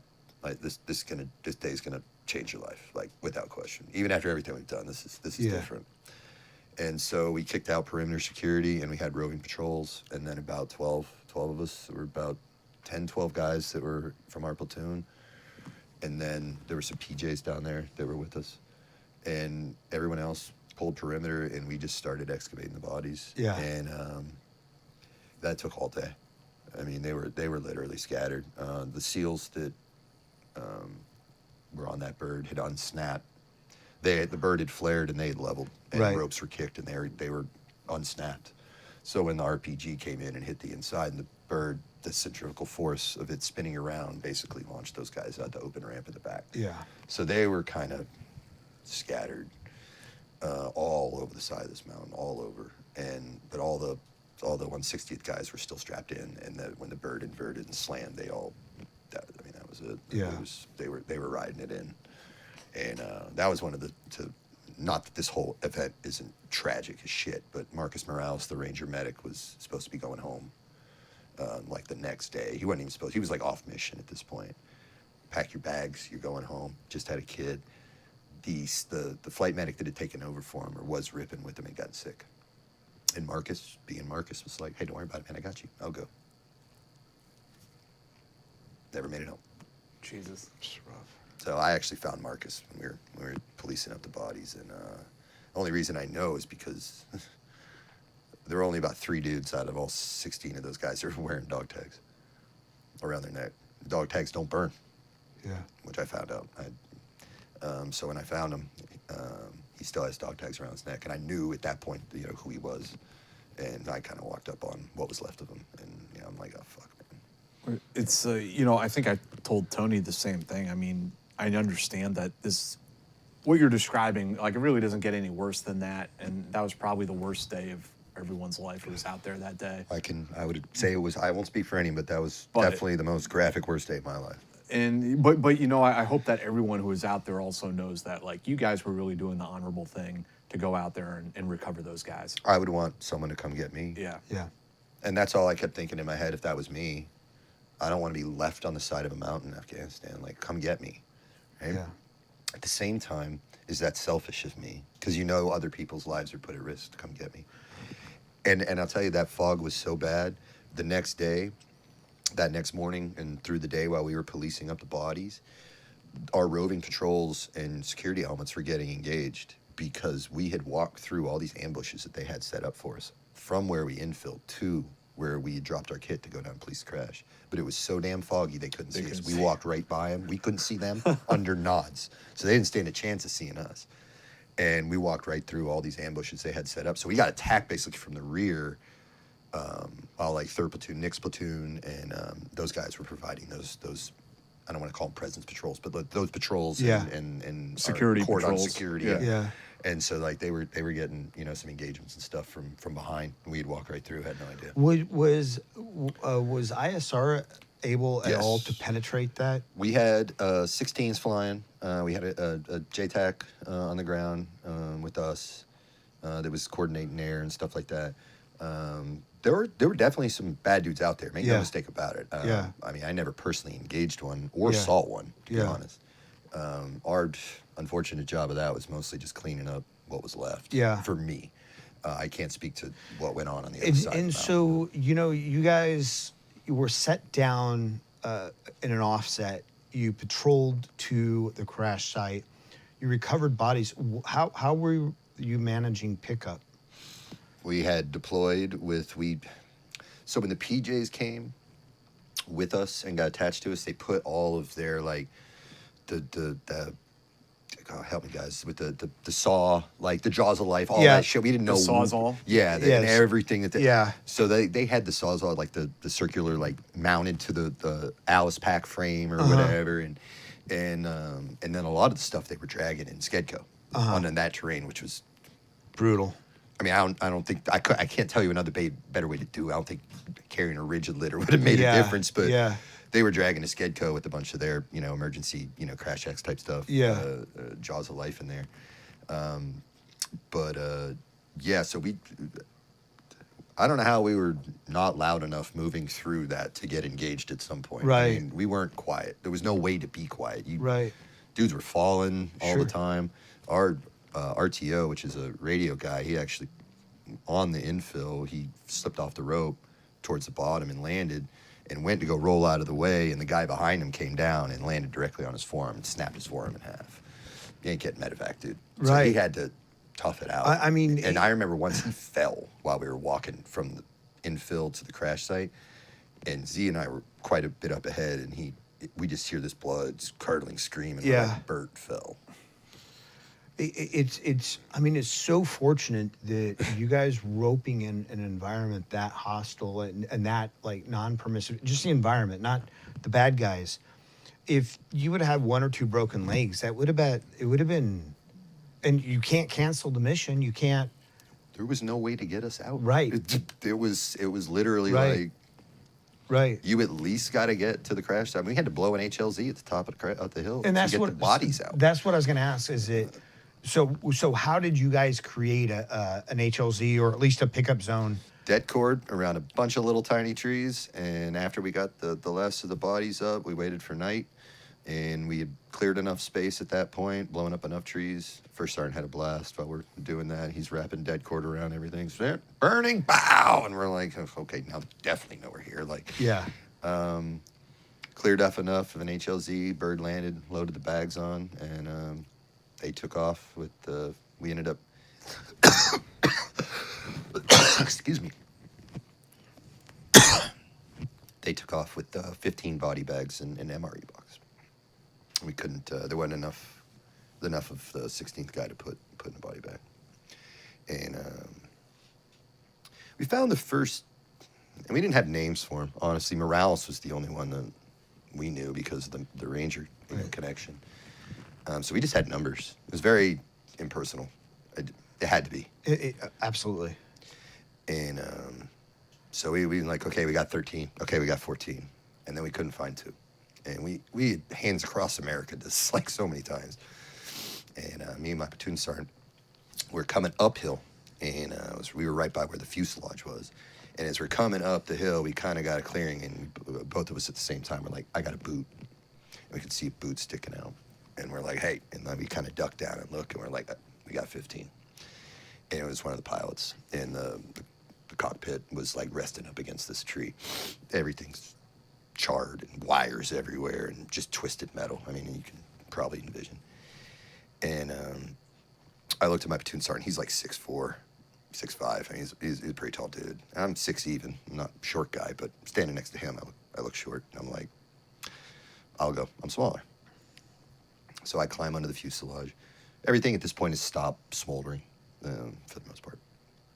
So I climb under there and I try to like grab him by the front of his kit, just see what I can do to get him out. Well, let me back up. Actually, we tried to pull him out by his legs first. That's an image that is seared into my brain as well. We grabbed him like kind of like mid calf, just try to jerk him out of from under there, and his skin just right to the top of his boot, just all the way down to the bone, like in our hand. Like I left my gloves at the crash. We'll just leave it at that. I mean, they were covered. And so like once we realized that, man, we ain't getting him out that way, and he's down to just bone on his legs, right? I'm like, dude, I'll just go. That's when I'm like, hey, I'll go. I'm smaller. So I climb under the fuselage where the cockpit is. I go to grab him, and I can't unfree him. And as I'm kind of feeling around the back of him, I'm like, this dude's kit is melted to the base of this tree. Like the Kevlar had melted him to the tree. So I had to wrap my arms completely around him. So like his head is here, and jar him, unmelt him from this tree. And once I get him separated, the only way for my platoon sergeant to get out was to grab me by the boots and pull both of us out. So the guy that the pilot is on the ground. I have my arms wrapped around his entire upper torso, and I'm getting slid out on top of him as I hold him and get pulled out by my feet. So I had just remains just all over me. And then it was on the hunt. We got him packaged, and then it was on the hunt for 16. Yeah. It was right about dusk, and we stumbled upon a pile of bones. They were clearly human, and that was all that was left. Everything else had melted, and all we had left was an MRE box, so we put him in that. And that's what left. And we stayed for another 12 days. You want a seltzer? I'm sorry. Can we just pause this for a second? I gotta pee. Oh, yeah, go for We're it. not going to pause because we're live, but you go pee, and I'm Jack sorry. and I'll fill the Oh, okay, yeah. Just give me 2 seconds. Yeah. And let me. Yeah. Sorry about no that. worries. No at all. worries at all. I'm not trying to cough up the whole interview. Yeah. Yeah. I will tell folks about We Defy, the Lost Chapters of Special Forces History. I have this book coming out December 9th, and it covers, as the title suggests, aspects of Special Forces history that haven't been written about previously. There's a chapter about Blue Light, America's first counterterrorism team. Detachment A, the guys who were undercover in Berlin. Detachment K, the liaisons in Korea. Green Light, the guys who jumped in with backpack nukes during the Cold War.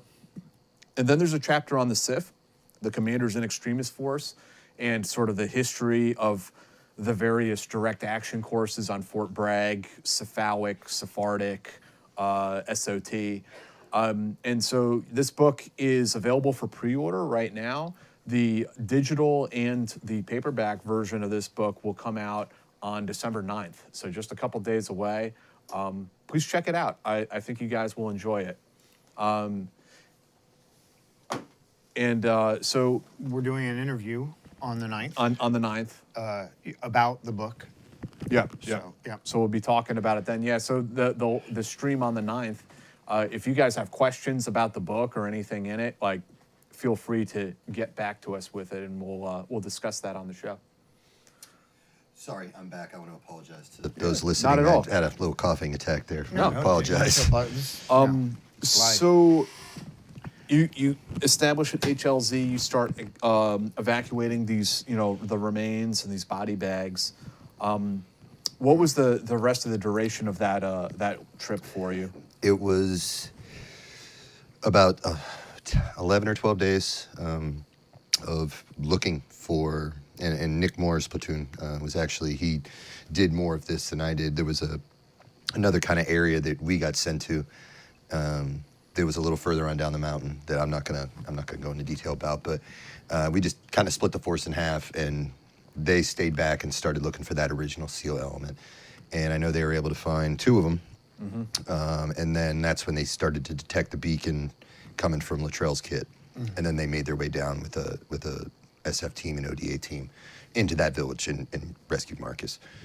And but that was the remainder of that week and a half was actually just trying to find the initial SEAL element that got compromised. So Nick and his guys were able to get 2 of them, and then Marcus. So and then it was the needle in the haystack looking for the last one. Yeah. And actually they exfilled us before we found the 4th one. And it was our time to leave, and 3rd Ranger Battalion had come in. So they went immediately, landed on the ground in Afghanistan, immediately got sent by Helo out to Thresher to continue the search as we exfilled our guys.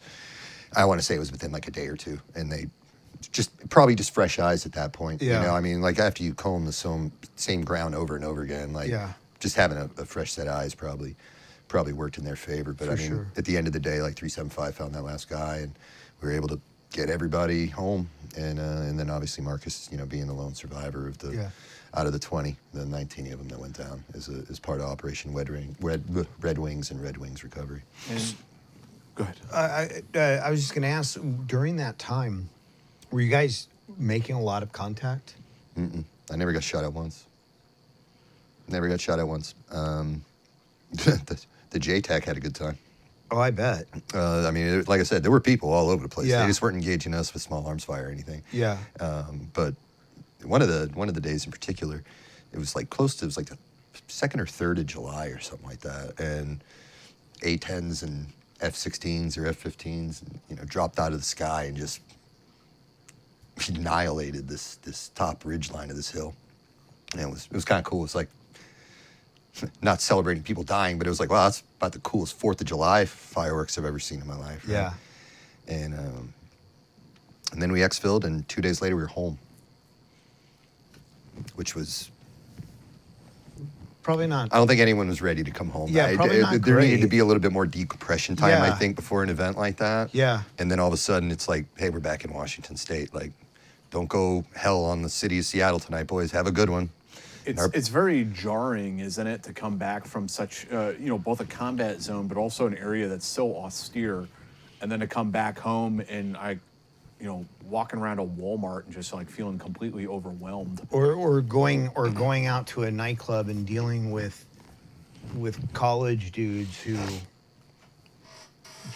just think that They're college kids. yeah. I think to speak to both of your points, I think that was probably the hardest come home for me. Yeah. Even after all the other deployments already leading up to that, because I remember going to do simple things like you said, like Walmart, or I'd go to the PX or something, and I'd be walking around and I'm looking at these people going about their daily lives like nothing ever happened. Yeah. And I'm like, do you guys have any idea what I was doing like 4 days ago? Yeah.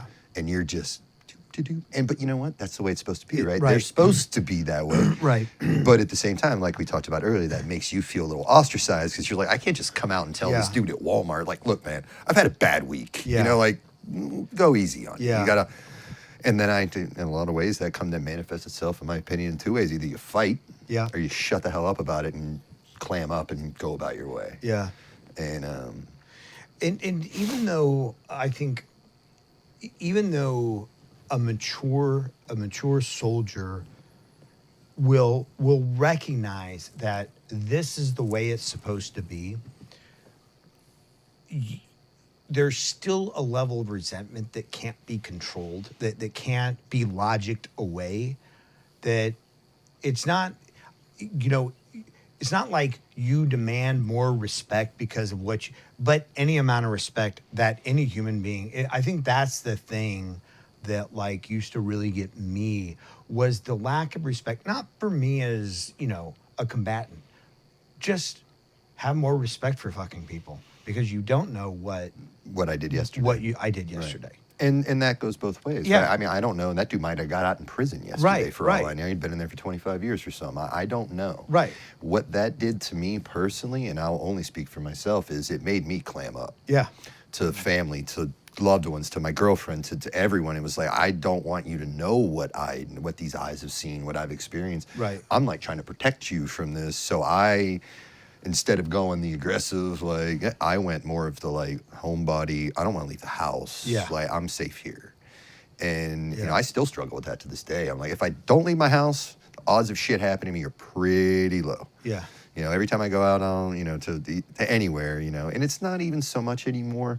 I mean, there's always gonna be that little paranoia, like I don't like my back, facing an open area. I don't like to be around huge crowds. Yeah. But even now, more so as I'm older, I'm like, I'm content to be at the house. Yeah. I don't know any of my dudes that I came with that are like, dude, I was out at the bar last night till 3 going crazy. I'm like, I was in bed at 10:30. Yeah. And like, I'm going to garden tomorrow. It's going to be awesome. Like, I have a buddy of mine that was on that crash site that paints now. Tony Brooks wrote a book. Everybody kind of went into their own little, whatever, their zone, their comfort zone, or what makes them happy or what takes their mind off of it. But at the end of the day, no matter what you do, it doesn't remove that. But we all shared in that together. It's like everyone is trying to find their own way to comprehend it and deal with it. Yeah. And I think it's been long enough at this point that, I mean, I'm able to sit here and talk about it. There was a long time where I couldn't. I just, who the hell wants to hear this? I mean, it's not pleasant, right? And then with the doc and like finally telling it and being more comfortable telling it, more comfortable in my own skin. I mean, I'm not going to tell the checkout dude at the grocery store about this shit, right? But like, I mean, if there's a safe environment like this environment, if I feel very comfortable sitting here having this conversation, especially with your guys' background, knowing all this, I feel much more comfortable in my own skin than I did. And it took a long time to get there. And it's a work in progress on a daily basis. I mean, I got a wife and 3 kids. I guarantee you could ask all of them, oh, he's a good dude. He could be better. Yeah. I mean, it's just being self-reflective and honest. Like, I could do a better job. I do a good job. Yeah. But I can always try to be better tomorrow than today. And some days I fail. But that's makes every you human. every human and I'm being okay out with there. that. Yeah, And that's the thing. Like, before I felt like I couldn't fail anything or I couldn't have a bad day. Or if I had a bad day, I'm going to isolate myself. I'm not going to talk to anyone. Yeah. And now, my wife we've been together for 11 years. And now I'm just like, not today. I did not sleep well last night. I was restless. I had some dreams. She don't even ask what the dreams are about anymore. She's just like, I had some dreams. Just let me chill. on the porch. Let me smoke a few cigarettes, stare at nature, and like I'll come back in when I'm like capable of having civilized conversation with you. So you met your wife, way after. Way after. Yeah. Yeah, I was divorced once. That's actually impressive on her part, because I think it's one thing if a wife, even if you don't tell them everything, but if a spouse is there during and has a sense, then they sort of get it. It takes a special type of woman to adapt after the fact to that. And that was one of the lessons I learned. The woman that I dated the whole time I was in, she was with me from the time I was in RIP all the way through post, all the deployments and getting out. I never told her anything. And I don't want to skip ahead too much, but it was like I was trying to protect that person. My relationship after that one deteriorated solely. That was on me. I wasn't prepared to deal with this shit, right? And she suffered for that. Our relationship suffered. I take 100% ownership for that. Yeah. I didn't give her a chance, but I did learn something from it. So when I met my ex-wife, I told her everything, because I was like, well, I'm not going to make that mistake. Right. I'm at least going to let you in. And that's probably one of the hardest things for guys in our line of work to do, is to let those barriers down, let those shields down, and like let someone else that's not one of your boys that you can call at 3 a.m. if you're having a bad night and talk it through. It's like I can actually talk to this other person that I'm with on a daily basis, that I share my life with. Letting those barriers down was probably the hardest thing I've ever done. Once I did, I feel like I may have told her too much. Yeah, I get it. And so it was like, I'm waffling back and forth between not enough and too much. Yeah. And then, whatever happened between us happened. And we cordially went our separate ways. And then I met my wife, Tracy, and she's just amazing. She looks out for me. She doesn't even have to. We don't have to have a conversation. She could just look at me and see my face and be like, it's one of those days. I'm just going to leave him alone, let him watch a movie. He'll be fine in a couple hours or something. I want to definitely get into your post-service life and also leading up to this documentary. There's one more deployment, two more. Two more. Take us through that. Okay, so we get back from the crash. That was we got back mid-July, July 14th of 2005. Full training cycle for the first time ever in my career. So we were back home for 5.5 months, and then I went Advon to Ramadi. I left, but they gave us Christmas, so I left on like the 27th of December. So right after Christmas, me and Weapons Squad leader flew over as the 2 Advon guys to go rip with get the lay of the land from the 175 guys. And so we landed, we got to, and right before we left, they had deemed Ramadi to be the most dangerous city in the world, the insurgency activity. I mean, it was outdoing Fallujah at that point. Ramadi was, it was real bad in that stage. So coming off the crash, everybody's still recovering from that. And then they're like, oh, we're going to chuck you into the worst city in the world. And it was like, okay, what could go wrong here? And so we go Advon, and the day we got there, or the evening we got there, we flew into, there was a FOB called Shark Base, and it was right on the river. And we landed in our Chinook and got off and went and linked up with the guys. And they're like, hey, for chill out or whatever, we'll come get you in the morning. We'll go give you a lay of the land, take you down to like where the big army base is down there. I think it was Johnson City or something like that is what they called it. And we'll take you down there and show you everything in the morning. We're like, cool.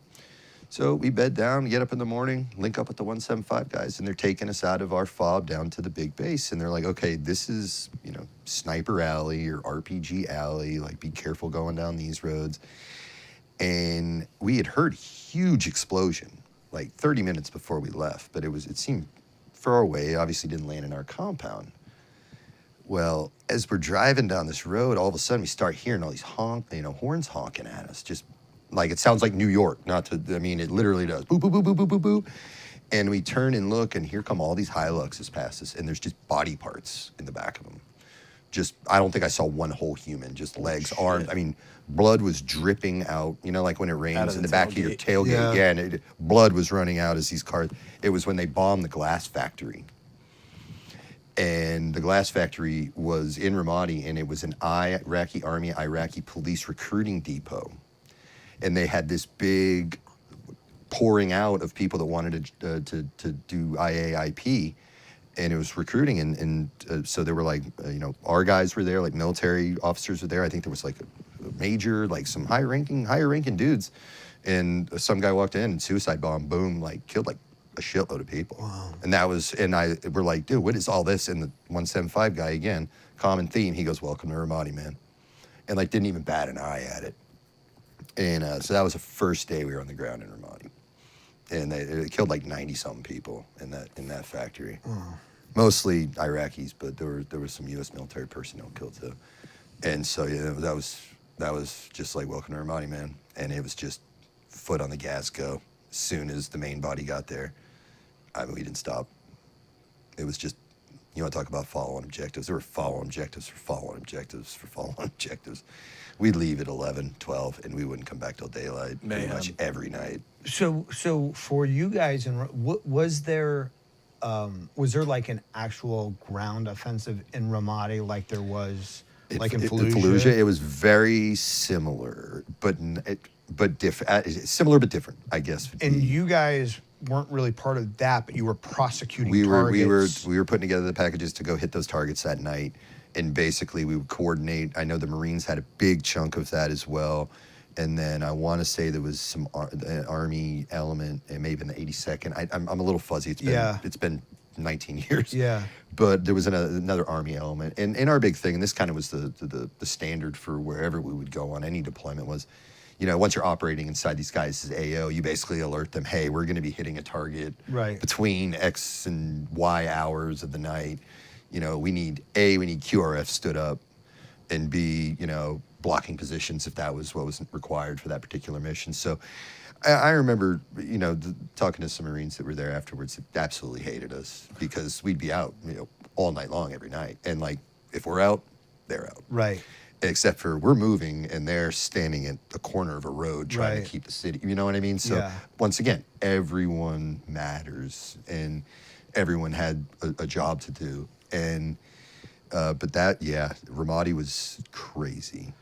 And so what was... It was like Iraq 04 on steroids. Yeah. And so what was that like for you guys in terms of, I mean, was there contact on most of your targets? Was there...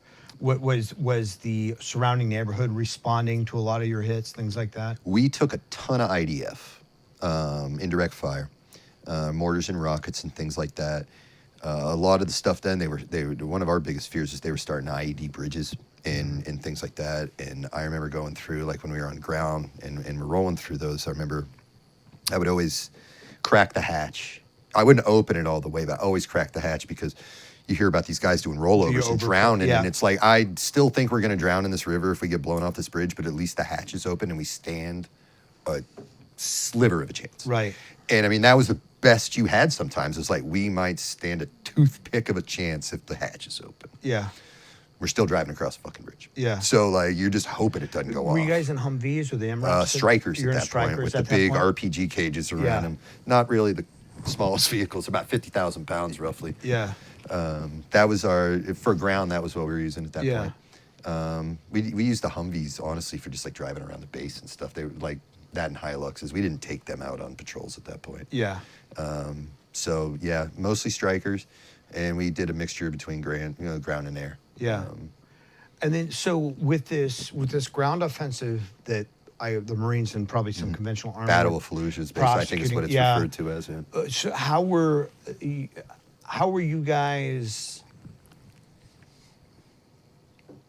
How was the interoperability? Were you moving forward of their lines? Were you moving within their lines? Mostly within. Mostly within? Mostly within. I mean, there were a few that were outside of the city, I would say, where you get into like more of your rural stuff, like I was talking about that wedding in Baghdad. Kind of like when you kind of get outside the city, you don't need nearly as much cordon protection or anything. I do remember we hit this house that was rural. We came in on 2 Blackhawks. There were like 14 of us or something. And we roll into this house. We clear the house, as business as usual. And there were like 20 males, military-age males in this house, right? And it's like 3 women, a handful of kids, and like all these dudes. And we're like, dude, we can take like 3 or 4 dudes with us. That's it. So we had to call QRF, not because we were in contact. We have detainees that need to get picked up. So we picked our, pick of the litter, if you will. Right. They're coming with us. And then the rest of them, so we had to call QRF, which was Marine Force that was coming up. And so like the majority of our dudes are in the house, and my platoon sergeant's like, hey, House, go sit out in the front and just wait for these guys to show up. And another dude standing right next to me, another team leader's like, hey, I'll come out with you, man, keep you company. I'm like, cool. We haven't taken any contact or anything, right? We just a lot of dudes in this house. There's more of them than there are of us dudes, which is rare, right? We get out to the front, and I look over to my right, and I see headlights. And I'm talking, these headlights are like miles away. And I'm like, we are in the middle of nowhere. What 50 vehicle, it looked like a highway coming towards us, and just all white light at like 2 a.m. I'm like, no, this cannot be our QRF, dude. But they didn't have nods. They didn't have PEC-2s. Yep. They didn't have anything. Crazy, they had iron sights on right? M16s and 12-gauge shotguns. And this is 2006? 2006. It's insane. And they rolled up with like a 50 vehicle convoy of Marines that got dispatched for QRF to come get 12 detainees. Like one set of nods per squad. Yeah, I don't think the drivers didn't have There's nods. no, I mean, honestly, by 2006, there's no excuse for that. There's no excuse for They that. had white light. And they're rolling by us, just weapons out the window, just flagging the shit out of us. Because it's not their fault. They don't, Yeah. they're not, Yeah. and I'm not going to shit on them for it at Yeah. all. It's like, we have different jobs, but like, we're like, hey man, you mind lowering that? Yeah. Not pointing it directly at my, center mass, please. And there had to have been 50 vehicles in that convoy to come get 16 guys. It's like you could have sent like 5 gun trucks and a deuce and a half. That would have been more than enough. Yeah. They sent everybody out. Yeah. And I just remember looking at them and looking at us, and they're like, damn, man, are you guys like special forces or something? It was like, yeah, something like that, man. The guys are inside. The Blackhawks are 5 minutes out, so we're waiting. And then they're sitting there in their Humvees, loading these detainees up. Here come the Hawks. They land in. We all run out, grab our dudes, chuck them on. We're off. See you later. And they're just like, fuck those dudes, man. That sucks. And we're stuck here with all this, and these guys are doing cool guy shit, Yeah. So, again, it comes back to everybody has their unique role in this. And Yeah. I'm like, we couldn't take 20 dudes, but Yeah. those 16 dudes may have given up more information than 4 we took. Yeah. We just never see the end game really, unless it's, Yeah. Was the pump house story? that was Ramadi too. Okay. That was my last mission. So before we wrap up Ramadi 1, any other ops that stand out in mind that you'd like to talk about? Yeah, we had a bad day, close to the end of the deployment, March 18th, 2006. It was a hit, Objective Miami. I still remember. I can still see the GRG in my head. And a GRG is a grid reference guide. I would wear it like, how quarterbacks wear like the play sheet. I'd slip in the GRG, have it folded over so I could see within a couple 100-meter grid square, and that there's target house and this and that. And I'd wear it like Tom Brady wears his. Sorry, I got to bring up Brady. I'm from Boston.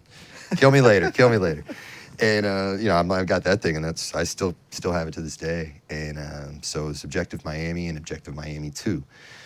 The main force was going on Objective Miami 1, which was a house, no different than any normal house that we'd hit. Nothing special about it. It wasn't part of some overly, elaborate compound or anything. And so I was sitting, it was me, a couple team leaders, and a gentleman, Dale Brem. We're sitting in the hooch in Ramadi. And we hadn't seen Dale in like a while, probably been like a year. And one of the other guys had gone through Ranger School with him, so they were buddies from that too. He was an ACO guy. Dale was. And so we're sitting there chilling with them, and it was like business as usual. We're sitting there fucking joking around. And it was like, all right, bro. He's like, hey, we're rolling on Miami. I was like, all right, bro, we're on QRF for Miami 2. Miami 1 was the main hit. Miami 2 was, if this hit happened, the most liable or the most likely place that they're going to go is to jump into the river and swim it across to another safe house on the other side of the river to distance themselves. If they do that, our little 10-man element is going to launch on Miami 2. So we're later, Brem, hey, bro, catch you at mid-rats, right? Like middle, Right. middle, you chicken wings, and, you pig out after a mission. All right, bro, catch you in 20, 30 minutes, man. Like, these missions weren't taking that long at that point. And I remember, fist bumping him out the door, and they left, and the other guy, one of our team leaders left with them. They all were on the main hit, and then me and the team leader that was my squad, we stayed with our squad leader and a couple of our nugs, and we went down by the airfield to be ready. They had a Black Hawk sitting right there, and we were all just standing there, birds off, flight medics just chilling. So you guys were not gonna fly Unless they squirted. Unless they squirted. Yeah. Maneuvered. Yep. So, yeah, sorry. Maneuvered. And so we are sitting down by the airfield, and the flight medic had like kind of, gotten up and walked up to the talk. And we're maybe like 5-10 minutes goes by. And all of a sudden we hear the turbines and the rotors start spinning. And we're like, oh shit, we have people maneuvering. And so we're like kitting up, putting helmets on, making sure, hey, my comm's good, yeah, radio check, blah, blah, blah. And the flight medic comes running down from where the talk was. There were only 4 houses on our little area. Comes running down this sand dirt path, jumps in the Black Hawk and just takes off. And I remember looking at the fellow team leader, my squad leader. I was like, "Are we supposed to be on that?" Because they just left 8 of us sitting here. So like a minute or two goes by, and we're like, "Hey, I'm coming back, dude." So like me, other team leader, and squad leader walk up to the talk, and as we walk in, they have all the monitors up and everything. And we come in, and we can see, because the objective was only like 4 minutes out from where the base was, right? So by the time we walk up the hill, they're coming in to focus on all the monitors. Right. We see the medevac bird coming in.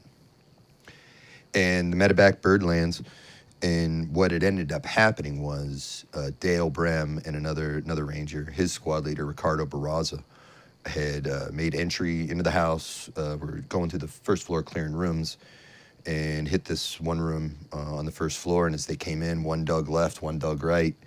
And there was a guy behind a stack of mattresses in the middle of the floor with an AK.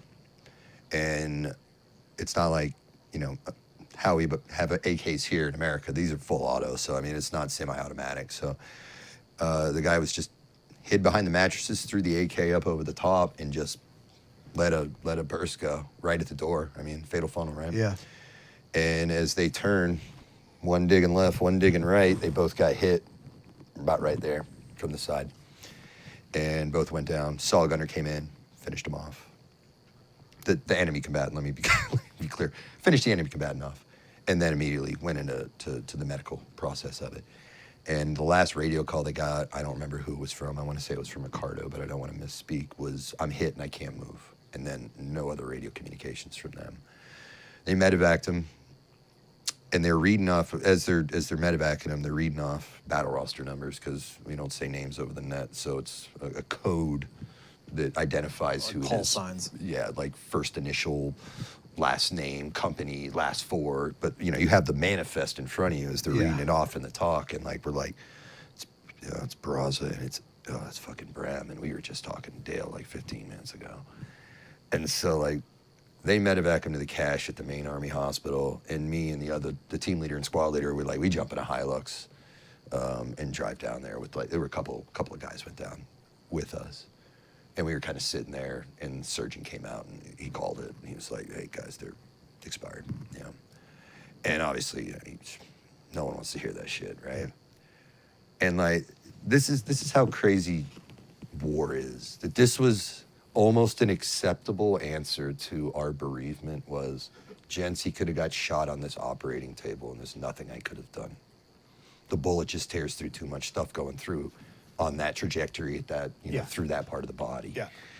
And so like, that's the consolation prize you get. Like, you couldn't have done anything to save them. They could have got shot right here. I couldn't have saved their lives.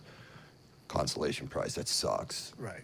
But at least the medics did their job. Right. Yeah. Medevac did their job. Right. They give them the best chance they could to live. It's it's one of those wounds. Getting shot in the face is not a preventable cause of death on the battlefield. Right. Neither is getting shot through all that shit. Right. And we didn't have side plates. Them getting killed 2 weeks before we were going home was what introduced side plates into the soft community. Really? Mm-hmm. Which I Because they took shots laterally Yep. like that. Because before that, we didn't have side plates. At least we didn't. And then the next deployment, they had the cummerbund thing that came out with those side plates that crush your diaphragm in and it feels like you can't breathe. But that was it happened right after they died. So I don't know that that's 100% true, but normally 2 + 2 is 4. We didn't have them before that, and right after that, we had side plates. Yeah. They were definitely looking at how can we stop assaulters from dying on targets? I remember the little thing that comes down over your balls. That was a thing that was introduced at one point because guys would take rounds through like the pelvis and the femoral. Dick plate or whatever they called it back then. The problem is the more stuff they want to add, like the less guys want to wear it because, when you're going over walls or when you're like doing stuff, like all that stuff gets in the way. It inhibits movement. It's like you could wrap a guy in cast iron and protect him, but he's got no mobility. He's got no mobility. And so it comes down to how do you, because it took a long time to get guys to even wear chicken plates. Oh, yeah. Right? And they wanted to wear Molly or Racks or Rhodesians or something. Yep. It's like, I can move faster this way, but you have no. So it's always a healthy or a constant battle between speed and security. Yeah. Yeah. And the mission changes so rapidly because you'll have guys, you start going in those hills on a pursuit. Dudes will be dumping their plates. Like Tillman. He wanted, hey, can I drop my plates? Yeah. No. Yeah. Speed versus security. I mean, again, getting shot in the face. Yeah. But yeah, I want to be able to move, but I also need to have some protection, so it's a healthy balance. And it's interesting you bring up wall teams. The entire deployment, myself, Z, and Chris Masters, the new RSM, were on the wall team in Ramadi. So every night, on every hit, up on those ladders? 3 of us. We'd lay one, Pope ladders. I don't know if you had the real lightweight. They weigh like 5 pounds, right? We'd lay one on one side. Chris would go up. Chris Masters would go up, hand him the other ladder. He'd lay it down the other side. He'd go over.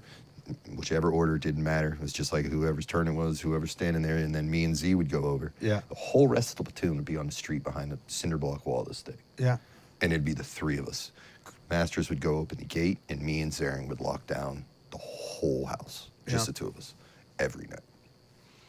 And I remember being like, can we switch for a night? Maybe be the roof team or SSE for a night? And they were like, nah, you guys are pretty good at the wall. And it was like, you realize every night it's just 3 of us versus this entire objective until we open that gate. Yeah. Yeah. If that doesn't grind your nerves after 3.5 months of doing that shit every night, multiple times. Well, and and talk about going over the wall with too much gear. And you're making noise. You're making There's noise. 12, 15 windows to cover. You're getting hung up on the wall, with whatever you're wearing. Yeah. Dogs in the compound. All of a sudden, like you're not doing anything sneaky. You're trying, but trying your best. But kit makes noise. Yeah. So start taking us through Ramadi 2. Ramadi 2 was my 6th and final. I was supposed to be getting out. We left in early, I think it was October again. And I was supposed to be getting out on terminal leave on the 21st of December. So I wouldn't even have made the full rotation. After Ramadi 1, we had an absolute mass exodus of every team leader in the platoon. One dude went to recce, a couple guys got out, one dude was going green to gold, one dude was going to snipers. And then this was I'm done after this, right? And so everyone else was gone. And platoon sergeant looked at me and was like, we got 6 new team leaders. I didn't even have a job. I didn't have a call sign. He was like, I'm putting you in charge of weapons squad. I was like, I'm an E5. I mean, I'm the senior E5 in the platoon, but I'm E5. You got 3 E6s on the line platoons, which usually weapons squad leader is a senior E6 in the position. Yeah. PSG goes down, you're in charge, dude, from an NCO standpoint, right? So there was a little bit of ruffled feathers when I got bypassed everybody to go be weapons squad leader because our weapons squad leader left too. So someone had to fill it, and I'd had the most experience in weapons squad throughout, the course of it. And I had good rapport with the dudes, so it's like, it was easy. It was an easy fit.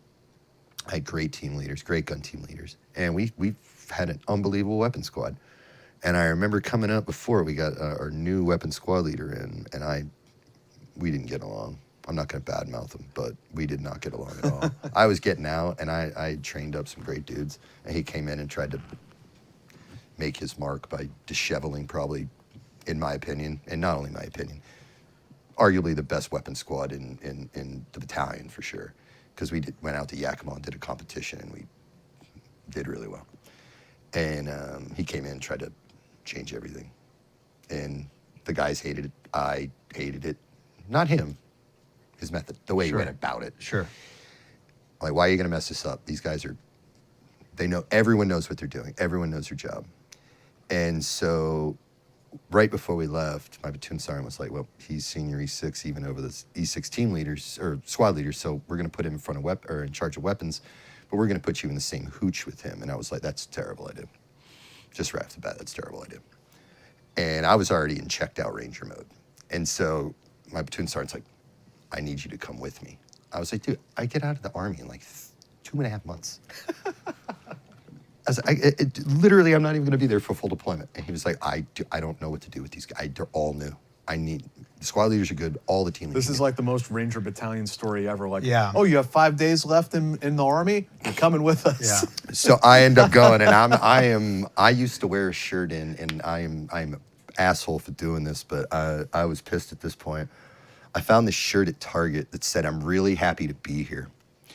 And I would wear it, take it home and wash it every night and wear it every day of the week into the squad leader meetings. And they'd all be in PTs and I'd show up late in civilian clothes wearing I'm really happy to be here t-shirt and just stare at everyone just pissed that I was actually still having to Belligerent do all Ranger. this bullshit. Yeah, right. Way past the point of caring about Yeah. anything that anyone cared. Did not care. And no one said anything. Retired on active duty. No one said anything to me because they were just like, just let it be. Just let it be. And so, I find out I'm going and I'm just like, where are we going? Are we going to Crit? Are we going to, Mosul? And he's like, we're going back to Ramadi. I was like, of course we're going back to Ramadi, right? Why wouldn't Because they we only be? tell you 3 days before you leave where you're actually going. Yeah. And I'm like, okay, cool, back to Ramadi. So we end up there. I didn't have a call sign because all the call signs have been used up. So they were like, hey, my nickname was House. Waterhouse takes a long time to say. Team House. Hey, House. So the first couple hits we go on, I got a radio, I got everything. But you were house actual. I'm house actual. You're house actual, so that works. The Delta guys are sitting there that are in the talk and they're listening to the shit. And after we're in one of the hot washes and okay, moment of clarification. There is someone that keeps saying house on the radio. Are you guys, what is house? Who are you talking to? Are you talking about a physical house? What or what? And I was like, I'm House. And they were like, your name is House? I was like, well, actually, it's Waterhouse. It just takes too long to say. And he was like, thank you. That clears up more shit than I can even tell you because on their end, they're like, what is the... It wasn't like Lehman or hey, 1-4, 1-7. Yeah. It was House. Right. So they had no clues, but I didn't have a job. So I would just float around with the platoon sergeant and the medic, and I'd be like, hey, I'm gonna go do SSE tonight, or I'm gonna go do roof security, or I'm gonna do interrogation or whatever. So honestly, I did whatever I wanted, and no one was gonna say anything to me. I'm getting out. Yeah. I'd already put my time in, and so I floated, and at the pump house to get to your point. So it is. I love this story, by the way. It's about December. I'm supposed to be leaving country on the 12th. I'm still there. And it's like the 9th. We got an op for you, though. Yeah. Last mission. Yeah. And I get out on the 21st on terminal. I leave country on the 12th by the time the end of the story's over. First off, nobody should ever tell you. It should never be your known last mission. We were running out of calendar days, man. Yeah, but you know what I'm saying? It's like that. Why don't you just write a letter to your I told my platoon sergeant, he was like, House, I need to come on this one last mission. And I was like, dude, I saw this movie. At this point, I'm not using rank. We are on a first name basis. I'm like, bro, I saw this movie. I get whacked on my last mission. I was like, I'll tell you what, though. I love you to pieces. I'll come. I'll always go. But if I get fucking killed, it's on you. He goes, I got you. You know that voice? I got you. I'm like, all right, sorry, let's go. And he knows who I'm talking about. And so we roll, we infill by boat.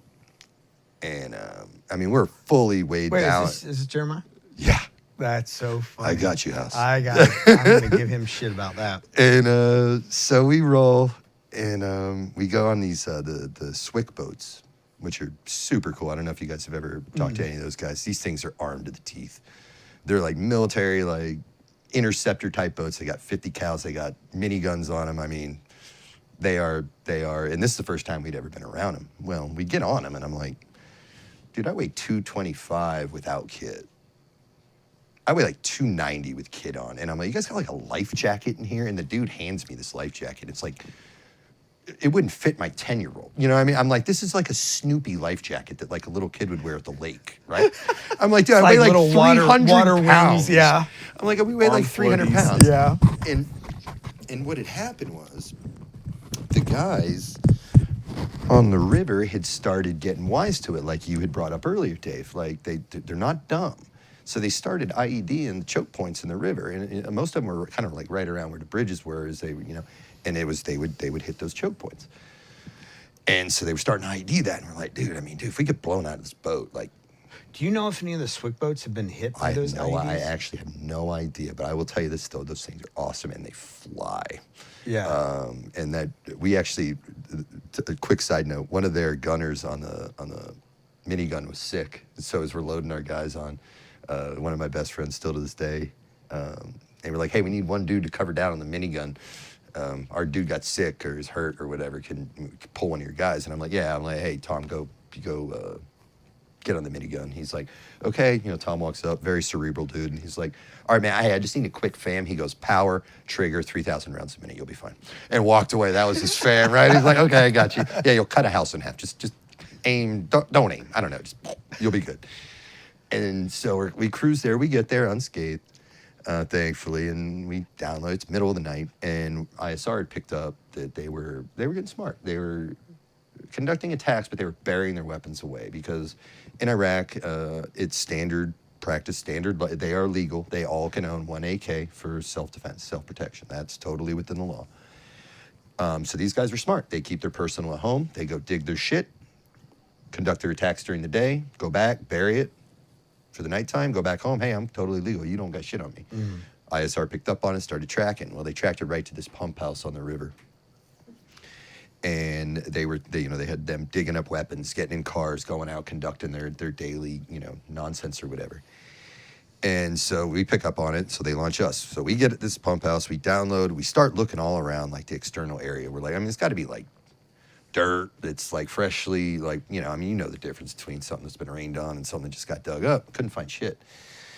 So we're like, okay, so we fall back into this compound. There's no one there. It's like 2 o'clock in the morning. We set up cameras on the roof. We have our sniper team kicked out. They have a great hide site underneath this like 18-foot tractor trailer, but just the trailer part. Mildly high grass, perfect cover, great line of sight. We're like, okay, we put a camera up on the roof, perfect. We sit down, me and Jay are in the bathroom. And I explained this in the doc, but these are not like American bathrooms. Yeah. It's like a hole in the floor and like, that's it, in this little rectangular room, basically. Yeah. So we're sitting there for hours, and he's got the monitor right across from him, looking at the camera. We got snipers, we got our radios on, helmets are on the ground, leaning on, weapons are leaning up. We got eyes everywhere. No one's gonna walk past this. About 7:15 in the morning. I'm sitting here leaning up against the wall, half droning. Me and Jay have been talking all night. He's leaning up against that wall, facing this way. And all of a sudden, I just see a shadow in the door. I just assumed it was one of our dudes. There were like 14 guys in there, right? I'm like, oh, it's got to be one of the dudes being like, hey, and I look up, and it's an Iraqi. First of all, how the fuck did he make it in here without anyone seeing him, right? So it was like the last thing I expected to look up, and I was like, yeah. And like, I was taken aback for a second, right? I was 7:15 in the morning, so I just instinctively, like, I don't even remember standing up. Like, I was just on my feet all of a sudden. And I just grabbed the dude and put him down on the ground. Like, I'm not roughing him up. I'm just getting control of him. Yeah. I get him down, and Jay's like, all I remember is, where the fuck did he come from? And I'm like, I have no idea. I'm like rolling him up, right? So we get him, we move him over to the building next door, inside the same pump house, and we have the Terp and Docs over there, and they're talking to him. We go in and start talking to him, and then all of a sudden we get a radio call. And it was, we split, we landed in 2 elements. About 14, 15 of us occupied the pump house, and then there was this main road in this really, really bad market up there. And our other half had split up to another house that was right off the main road, but had great eyes on like the market itself. I'm not going to say this was Somalia, Bukhara market, but it was someplace you were not welcome. Yeah. And they were not scared about letting you know that. They were more than willing to come out and fight. And so we hear, first we hear the snipers, and they're like, hey, a car just pulled up. And we're like, say again? And they're like, hey, a car just pulled in by the river. And we're like, okay, stand by. So we leave the Terp with the medic and the detainee, and we roll out to the front gate. And they're like, hey, they're digging shit up. And we're like, oh, our first customer of the day. All right. And we're like, okay, you know, my platoon sergeant's like, hey, Jay's like, hey, just keep eyes on, blah, blah, blah. Let me know what you see. And they're like, okay. A couple seconds goes by. It's like, oh, they're digging up RPKs. Okay, we got RPGs. Okay, yep, AKs. But okay, this is the whole package. And all right, go ahead, take them out. And so the subsonic ammo suppressed. I mean, it sounds like a BB gun, right? They must have been within like like 100 meters. Yeah. Yeah. They just had a great hindsight. They had the high grass with the overhang from the tractor trailer. It was beautiful. And that should be a case study for how to be a good, effective sniper from close range. Like you never would have pretty seen. baller. Yeah. I won't lie. Yeah. No, it was impressive to watch. And really kind of a rare opportunity for snipers. For snipers. From not a distance, it's over a couple hundred meters. Yeah. I mean, they were well within. But actually doing a couple sniper hundred. mission, like snipers really got relegated to a lot of Overwatch Or rooftop security. a lot of Overwatch, rooftop yeah. security, stuff like that. No, like they were rare for them to be able to build. Well, the problem was there was no There was no- rooftop to get on. So Exactly. it's like, hey, we got it in place and we have them. Yeah. They were a waste if we don't use them. But Yeah. look at this place. And we scouted it out at night. And then when they got there, and then when the day rose, we were like, hey, how's your position? Do we need to relocate you before activity starts? And they're like, dude, we got a great hide here. Yeah. All right, fucking keep what you got. Yeah, Hold yeah. what you got. That's fantastic. And so they shoot there are three guys, and they ended up standing like side to side, like in a row. And they take the two on the outside. And then they both go to the one in the middle and engage him. And the two on the outside drop. The dude in the middle starts running. Adrenaline, probably. I can only imagine. Yeah. He runs a little ways. He doesn't know. Because they're using subsonic. Yeah, so it's not over penetrating, not, right? Right, Like, right. So, and they're not wearing kit or plates or anything. Right. So I mean, eventually it's going to kill Yeah. you. But like, the two dudes drop and the one guy takes off. Yeah. And runs around like the far side of the compound. So as soon as that happens, they're like, hey, we got a dude running. We got a maneuver element. Maneuver element. Yeah. And so we split out from the main gate. Go around. Two dudes are down in the grass right there. Jay comes around, stitches the third dude up, coming around the corner. All legit. SSE on the bodies. Get them out of the way. Yep. Rebury the weapons. Yep. Move the car. Nice. Reset. Yep. And wait again. Because we knew there were more groups than just Yeah. the one, right? Yeah. So it was just like rinse, wash, repeat, bro. Yeah. Like, we're going to do the same damn thing. And so everything's back to normal. We go in and start re-interrogating the pump house operator. Like, dude, we know you can't dig 20 feet from your building and not know anything. Stop. Yeah. Let's stop fucking with each other here, right? Like, Yeah. no one's punching you, no one's being rough with you. Just let's be honest.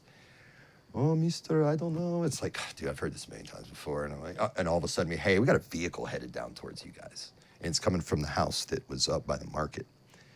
And we're like, what? And they're like, there's a vehicle coming down towards you. So they engage the vehicle, thinking it's a VBID, vehicle-borne IED.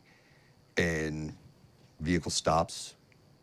They get out and have an element from that house go clear that vehicle. Immediately, that house was burnt because the market had woken up. Right. Everyone had suppressors on. Everyone was suppressed on that mission, with the exception of the machine gunners, which we were like, stay down until shit hits the fan, and then you can open up. But every M4 on that mission was suppressed. But then you see 4 dudes come out of a house down this big, wide open field to go check this car out, and the dude's shot up pretty good, but alive. And they grab him and they start dragging him back to the pump house because we're closer than dragging him back to where the market was. And this guy's screaming and shit. Well, Are there still guys in the house yeah, also? when we split the island, there were probably about 10 dudes still in there, Okay. including our company commander who was in there. Ended up he refuses to, he's like, I'm not giving myself an enemy marksmanship badge, but he was standing in a window and a round hit one of the metal window panes and ricocheted, and like a piece of shrapnel hit him right underneath his Oakleys. And we were like, oh, sir, shit, you got shot. And he was like, no, fuck, I didn't. Don't ever tell anyone I got shot. I'm not giving those kids enemy marksmanship badges. I scratched myself shaving. We're like, okay. And so we drag the guy back, and then all of a sudden, that's when all hell breaks loose. The Yeah. market realized we were there. Yeah. And they just start hitting that house. But they didn't see where they had drugged that dude to. They just knew that he came this way. And they had these big 8-foot walls, 10-foot walls. They had this cement pad in the middle that gave you like an extra 3 feet. And if you stood on your tippy toes, you could just see over the wall to engage. So they're engaging dead ahead from where the market is to where this house is, but we're on their flank. Right. And they have no idea where they And are. how far is this house from the pump house? Probably 200, 300 meters. Okay. Well within M4 range. yeah. And so we're like, and they start engaging on our guys, and we're like, okay, game on. So we're on their flank, and they didn't stand a chance. Yeah. And I mean, we jacked a few people's days up, to say the least, on that day. And then once that happened, that element completely collapsed back down the pump house, so that we're all consolidated, which is good. But then they started lobbing mortars at us all day long. And they had the Jenga trucks, you know, and the Hiluxes with like mobile mortar platforms, and we didn't have any like close air support because it brought daylight, so like 160 ain't flying. Yeah. So we had Marine like Hueys that were providing air cover. Yeah. Well, they were shooting at the Hueys from the street. You can't get the Air Force like They- the AC. The pilots wanted to fly, but They won't their let 'em. leadership Won't wouldn't let let 'em. them. Yeah. They won't let them. And so it was just us. We were just stuck there, just sitting duck all day. And I remember asking a mortar guy, I'm like, these guys aren't shooting like 60s. They're shooting like 81s, like big rounds at us. Yeah. And I look at one of the mortar guys, who was one of the snipers. He was a mortar guy before he went to snipers. And I'm like, hey, John, I'm like, what happens if a mortar round lands inside this compound? He goes, oh, we're all dead. Okay. Simple answer. I don't mind simple, but thank you for cutting to the point. And so we sit there all day. They're coming over the top of our head, exploding in the river behind us, landing short in the field, just all over. None of them obviously landing in the compound.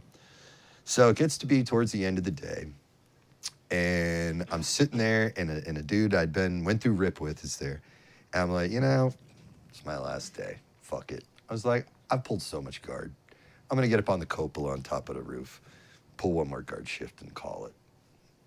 So I get up there. He's like, I'll come with you. So you got two NCOs up there chilling. We got kit on. Our helmets are sitting on the ground. We're just laying there, leaning up against like a conduit for air conditioning or some sort of unit. So you're getting hit by mortar rounds, or they're shooting, but they're on mobile platforms. Mm-hmm. So and all our air support left. all your air support left. It was just us. But there's nobody for you to aim at because they're wherever they mobile, are.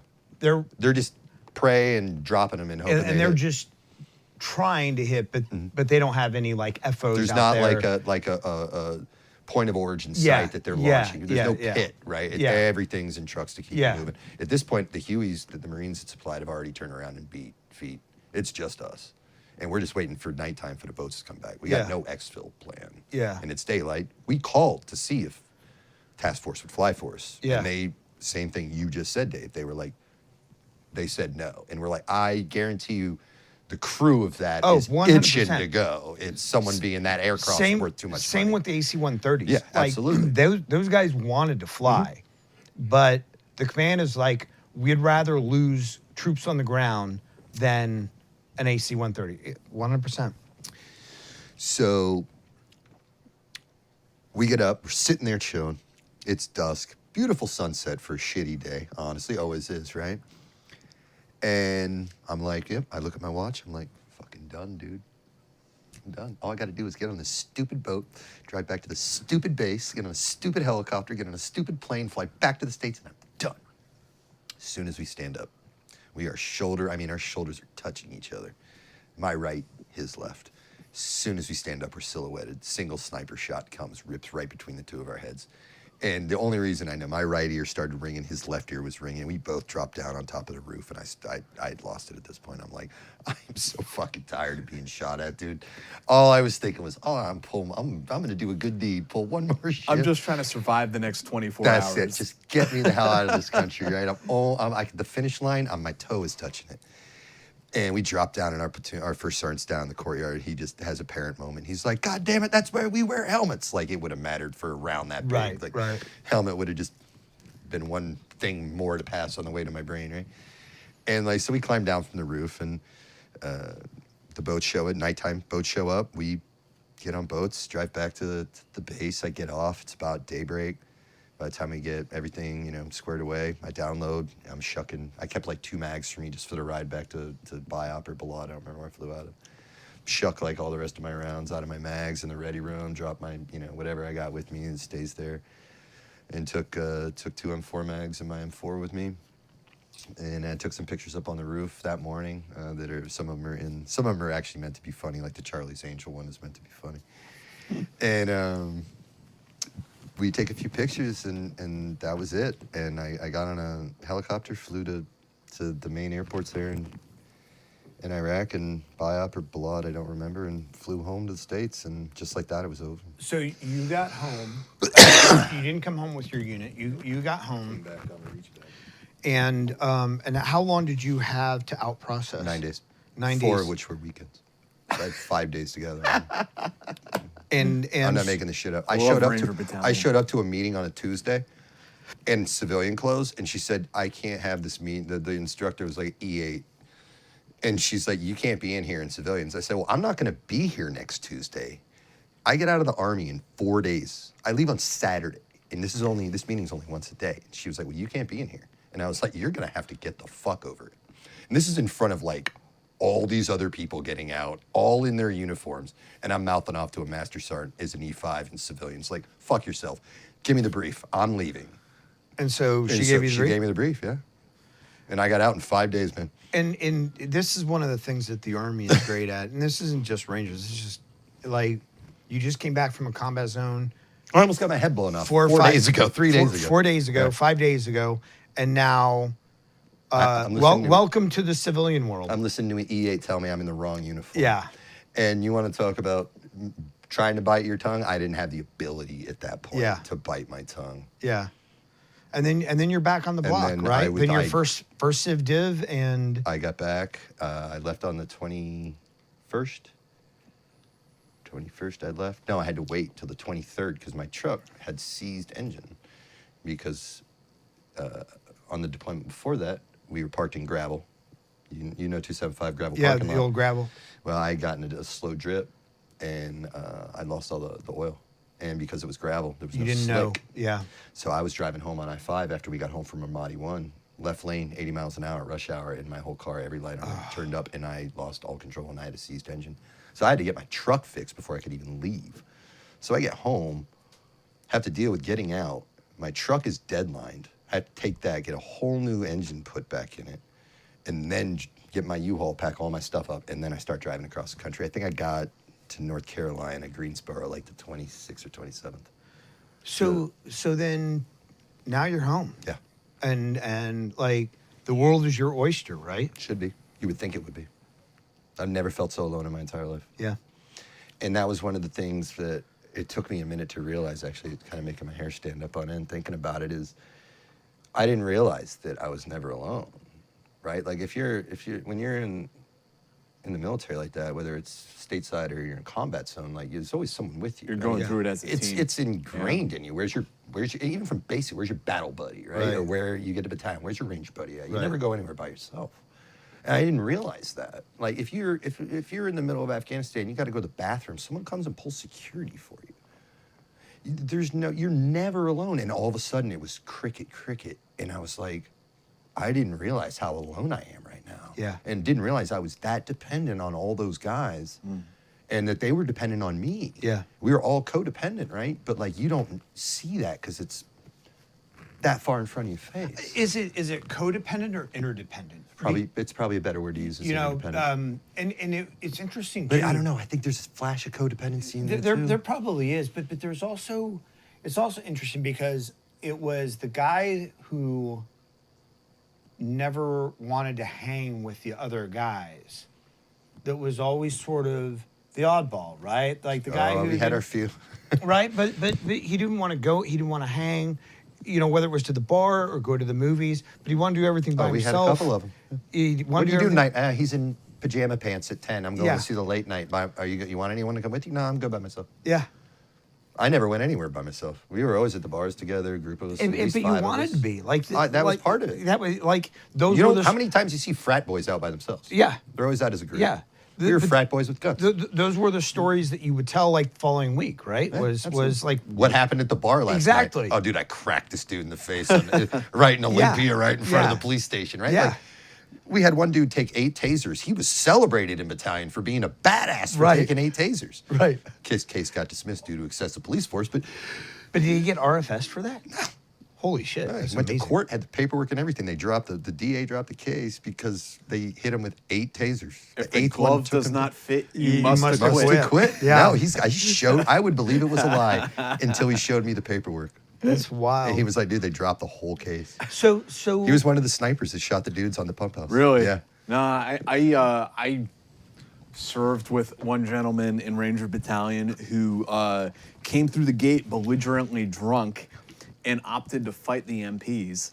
Oh, it's never going to work out.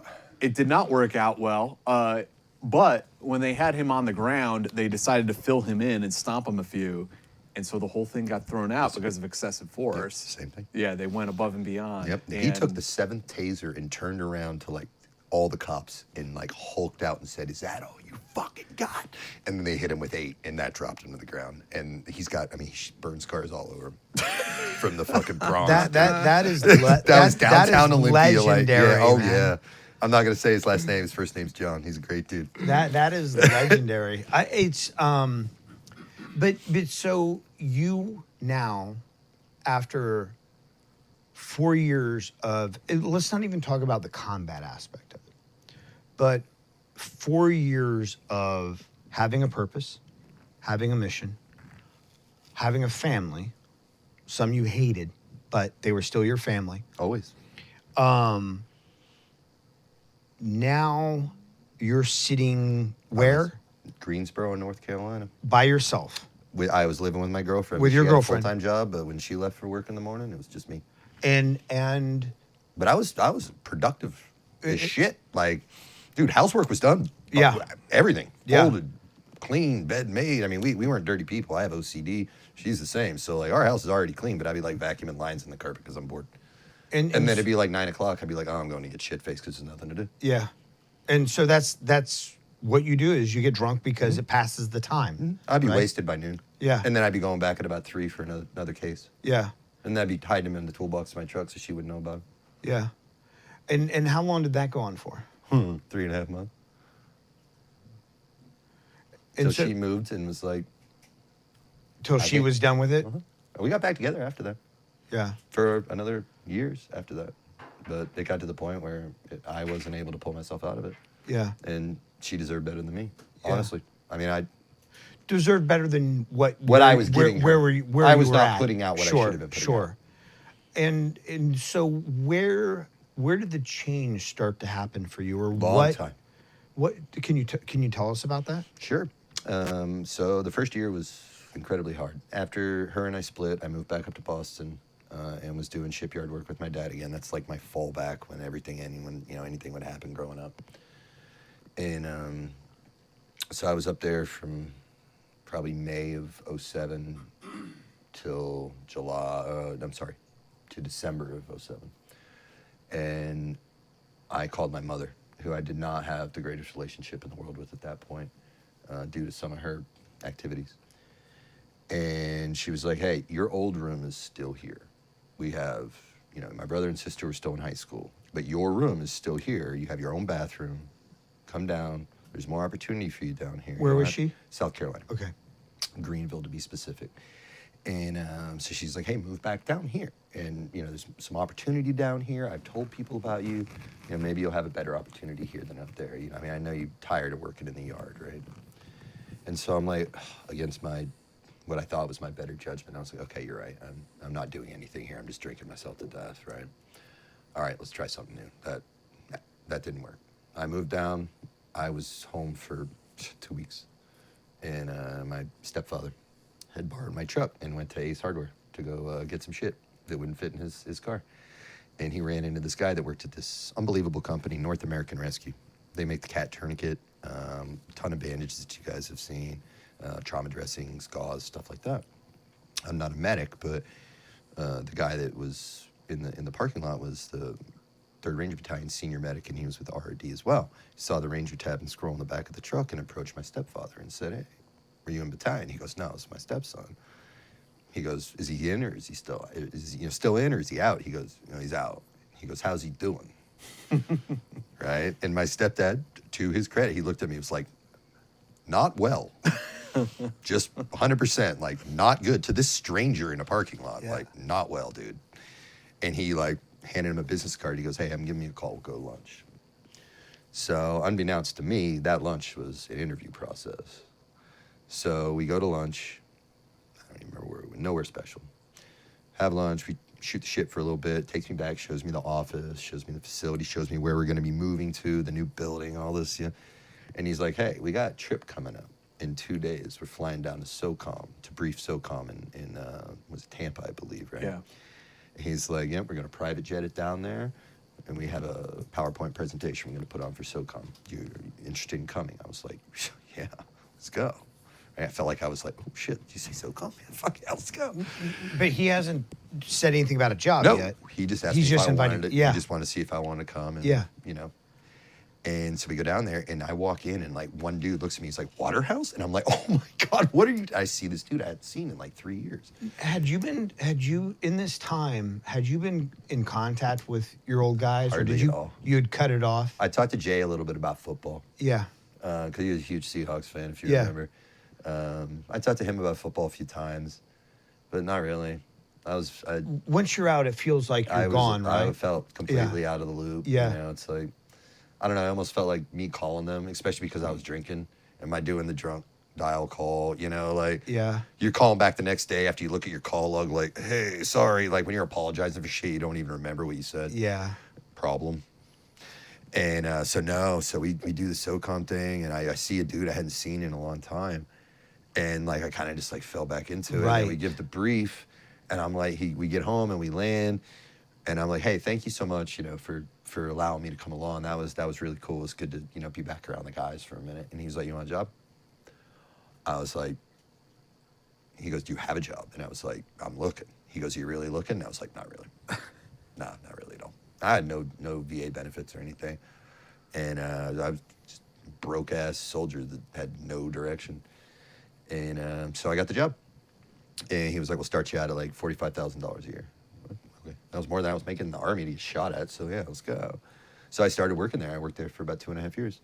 And I will attribute that company taking a chance on me, even though I was a non-medic, for taking a chance on a vet. And that changed my life forever. That's cool. It started to change my life. I mean, it took them, it didn't happen overnight. Sure. But it was that morsel that I could like see that I was like, hey, this is tangible. Right. This is something I can do. And we were doing a lot of training, helping a lot of like SWAT teams, and you know, there were some soft guys that came through there too. And we got a facility built in this warehouse, and you know, there was, you know, Connex boxes you could, you know, do shit and do medical stuff in. Definitely 99% geared towards the medical. But one of the things that was cool is I brought the tactical side to it. Right. So I mean, we thrive ourselves in especially in SOF on tactical medicine, right? Right. So like I was able to look at, they're doing all their med stuff, and I'd come up to a dude and be like, do you really think you're pulling security in the right place right now? You know, I mean, something the medic wouldn't be able to or necessarily pay attention to Right. was what I was focused on. Like, Right. you're hiding behind a tree that's this big. I mean, how many times have you heard people say that to you when you're going through training? Like, yeah. were you you see sleeping, that Ranger? giant oak tree? Yeah. You're hiding behind one that's this Yeah. big. Why don't you move 2 feet Yeah. to the left? Yeah. And so, like, I kind of found my niche in Yeah. there. And then we started to go, you know, I went to a bunch of trade shows, was able to talk the craft and be able to talk to, you know, EMS guys, you know, SWAT medics and Army medics about, like, you know, hey, here's some of the stuff that's in the pipeline. Here's what you need to know. Push tourniquets on your guys, you know, blah, blah, blah. And, like, so I kind of developed, like, a knack for the vernacular of like how a medic would talk to his dudes. Right. And I remember one of the first things I did after I kind of got ingrained in this is I called all the dudes that I was in that were still in, and I was like, go to the medical classes, dude. Because once you get to be a tab or an NCO, you're like, hey, privates, go do medical shit, and you'll sit in your room and play Xbox. Because fuck that. I know everything. I don't need to. I'm like, go to the med classes, dude. We were just really lucky. Yeah. That no one really, like, we didn't need to implement that as much as we possibly could have, Yeah. right? And so, like, that was the first thing that jumped off the page with me was we didn't give that enough mind. We were focused on doing warfighter shit. Yeah. But that is just as equal, if not as important a component of it. And it was always kind of brushed off to the side as an afterthought. So do you think that this being sort of the start of your is healing process, is that the right? Absolutely. Okay. Well, I think acceptance Okay. first, and that is what began it to me. It was like, yes, this happened to you. Yes, you feel these things, but this can't be. I want my time there to be something that I did and a hell of an experience that I shared with all these dudes, but it is not what defines me 100% as who I am as a human. Right. It cannot be the catalyst for everything that is David Waterhouse. Right. There is other parts of me too. I like to golf, man. I like to grow cucumbers and tomatoes and shit. Like, Yeah.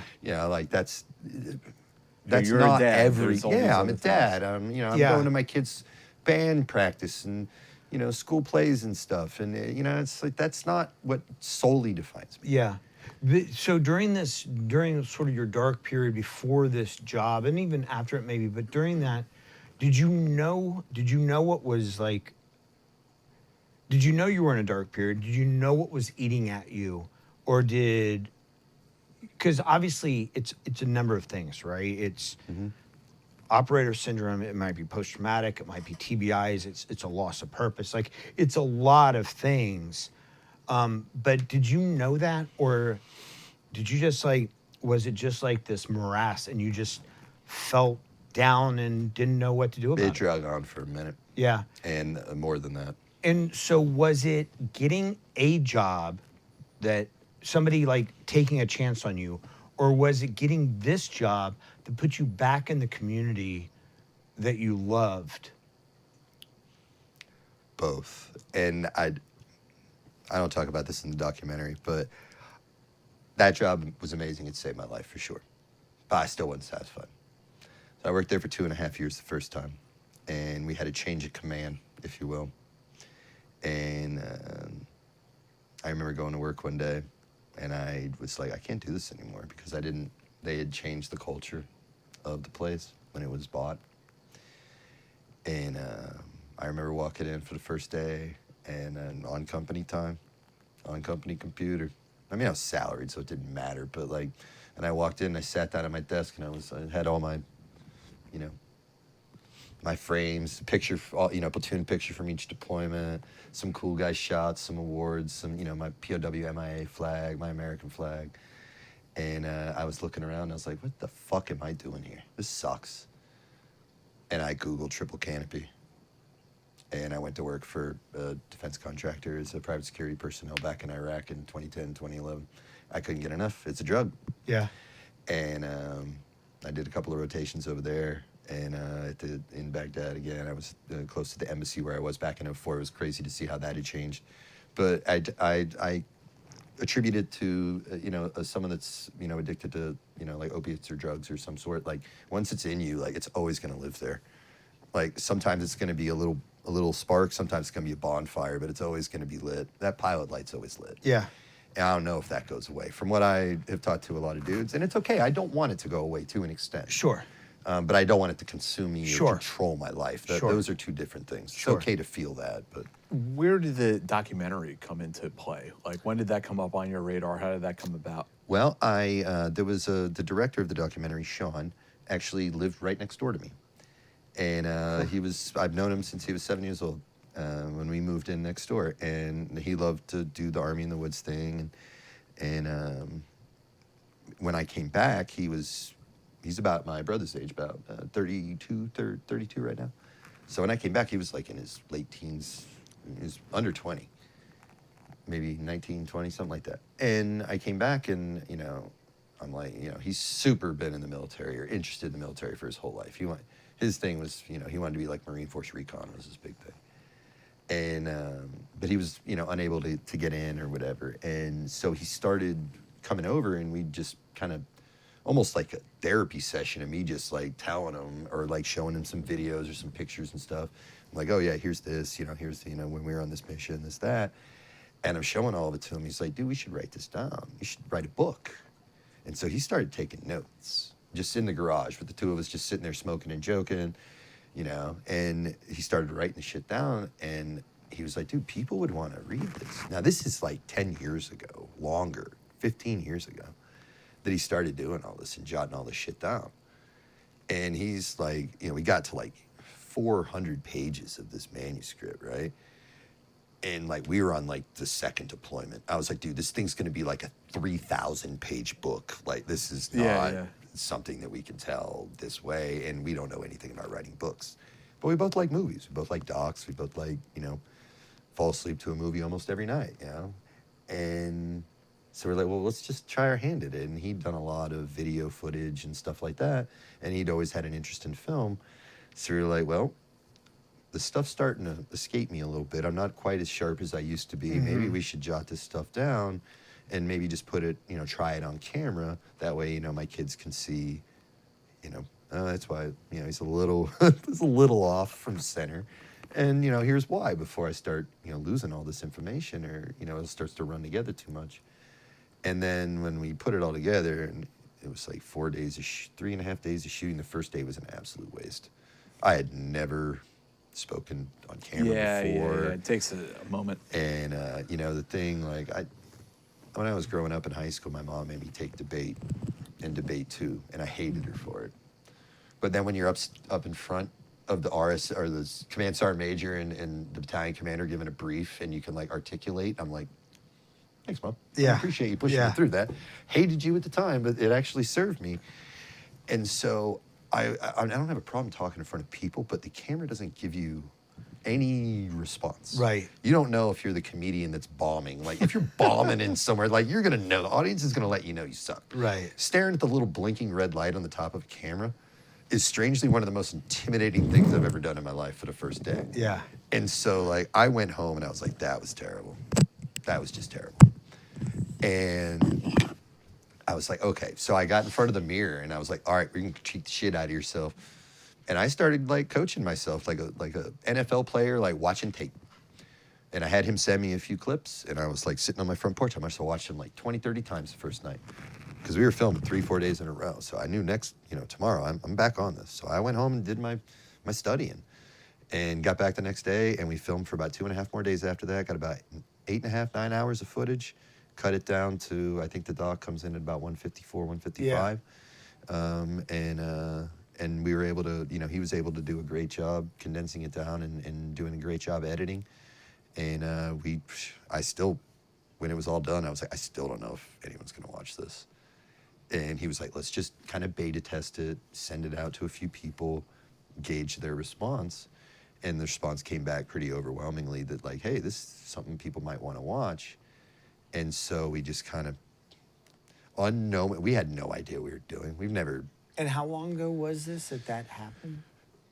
2.5 years ago, okay. Probably when we started doing the filming. It took about 6 months to edit, and then we entered it into a bunch of film festivals, and then we got very positive review back from that.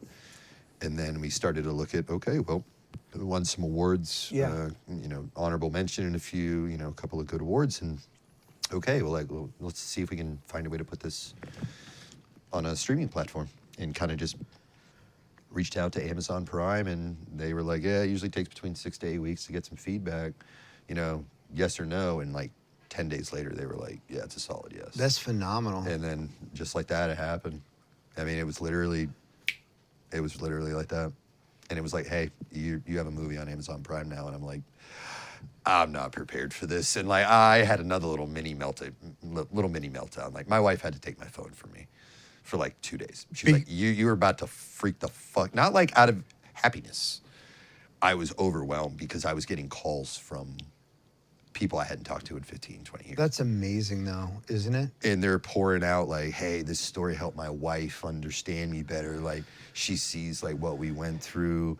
And I always equate it to, and I know I briefly mentioned it when we were chatting earlier, but it's like, man, me and my wife have been together for 11 years. Like, nothing I say, unless I'm like, get your shit, get in the car, is going to be like as effective as someone else saying it to you. Sure. Because you're around someone all the time. You kind of get dismissive, not on purpose. Yeah.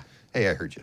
I've heard this story before, whatever. Yeah. But if someone else responds to that and tells the same story to that person, like all of a sudden it's takes on a different shape, right? Yes. And so a lot of the guys were reaching out, like my wife and my kids and my aunts and uncles and grandparents and mother and father have seen this. And, now all of a sudden they're like, oh my God, you were there with this dude while he was doing all this shit? And it was like, yeah, I was in the same platoon with him the whole time. Yeah. With Tony and even though Nick was in 3rd platoon, like we all, 1st and 3rd platoon always got along. No one really liked 2nd platoon. 1st and 3rd guy, we were right above each other on the floor. So like, we shared enough space. We shared the same hallway. Yeah. Or the same stairway. So like, and that's just that fun shit. Like Isn't Deco it- doesn't like Aco. Seco Yeah, doesn't, yeah, I mean, yeah. that's like sibling rivalry Yeah. and shit, right? Everybody loves each other. But Isn't it weird though how that whole like authority thing is that you can tell a person you're intimate with, you can tell them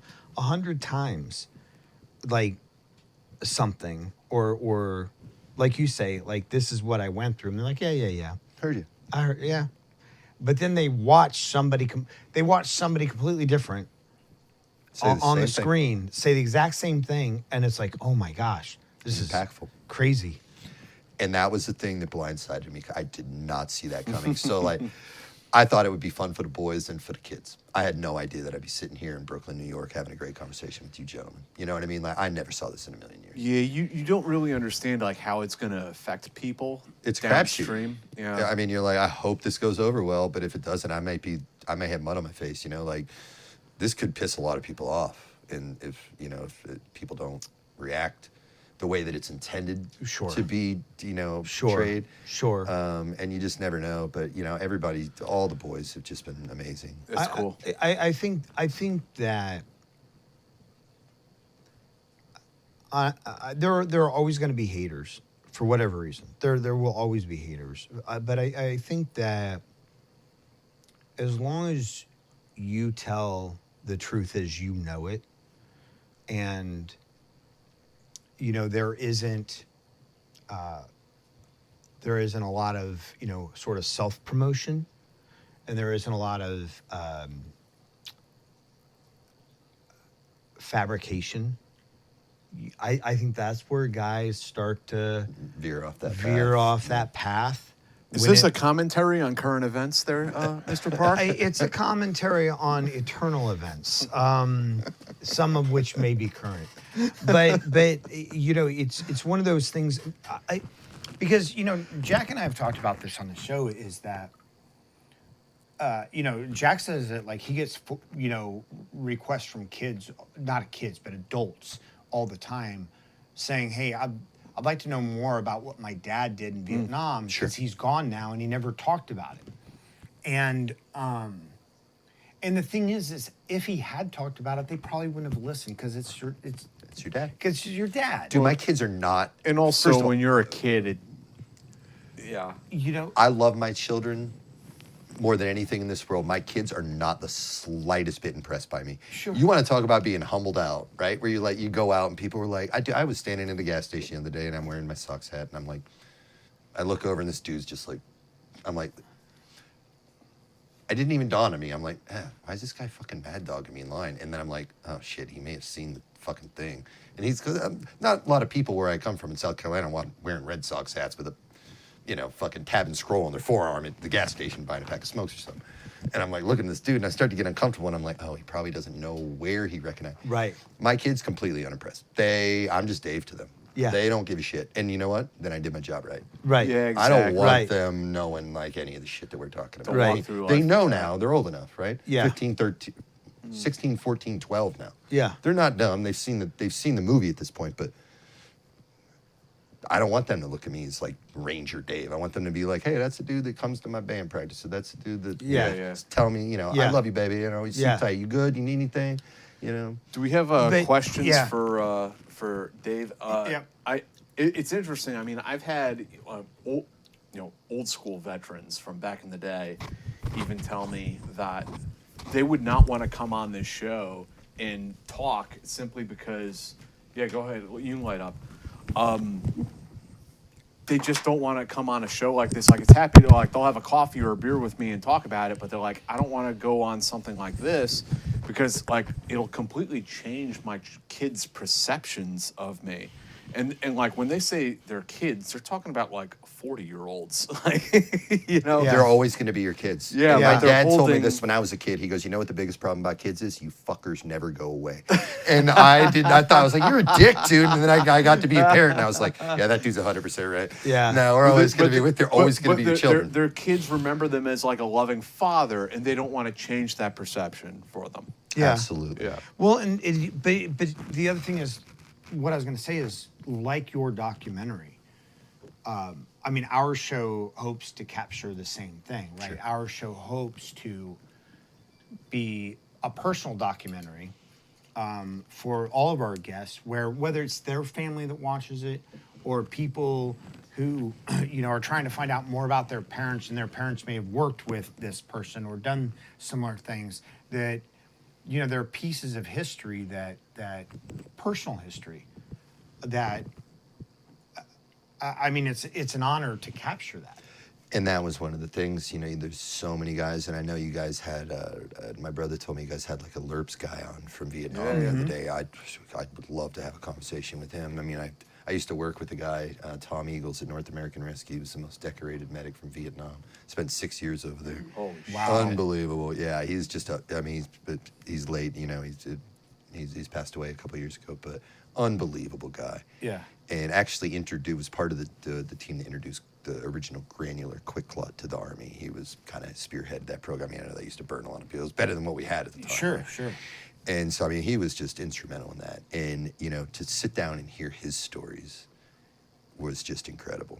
Yeah. Yeah. You just a totally different, theater of war, time and place, civil unrest. I mean, just all the different dynamics that were going on, and just to listen to him. He was one of the last, the embassy picture with the helicopter taking off? Yeah. He was on the bird right before. He was one of the last Wow. dudes out, yeah. And it was pretty crazy. And so, before we get to the questions, tell us about this. Okay, so FFH Foundation is Further, Faster, Harder Foundation. It is a company that was started, Further, Faster, Harder. Further, Faster, and Fight Harder is obviously part of the Ranger Creed, so we played on words like that. It is a nonprofit organization that my brother is the CEO and co-founder of. And we're just kind of getting off the ground. We're a nonprofit, but we're putting together our first documentary now, which is about the impact of Hurricane Helene, on kind of the Florida Gulf Coast and the Carolinas and Georgia and North Carolina.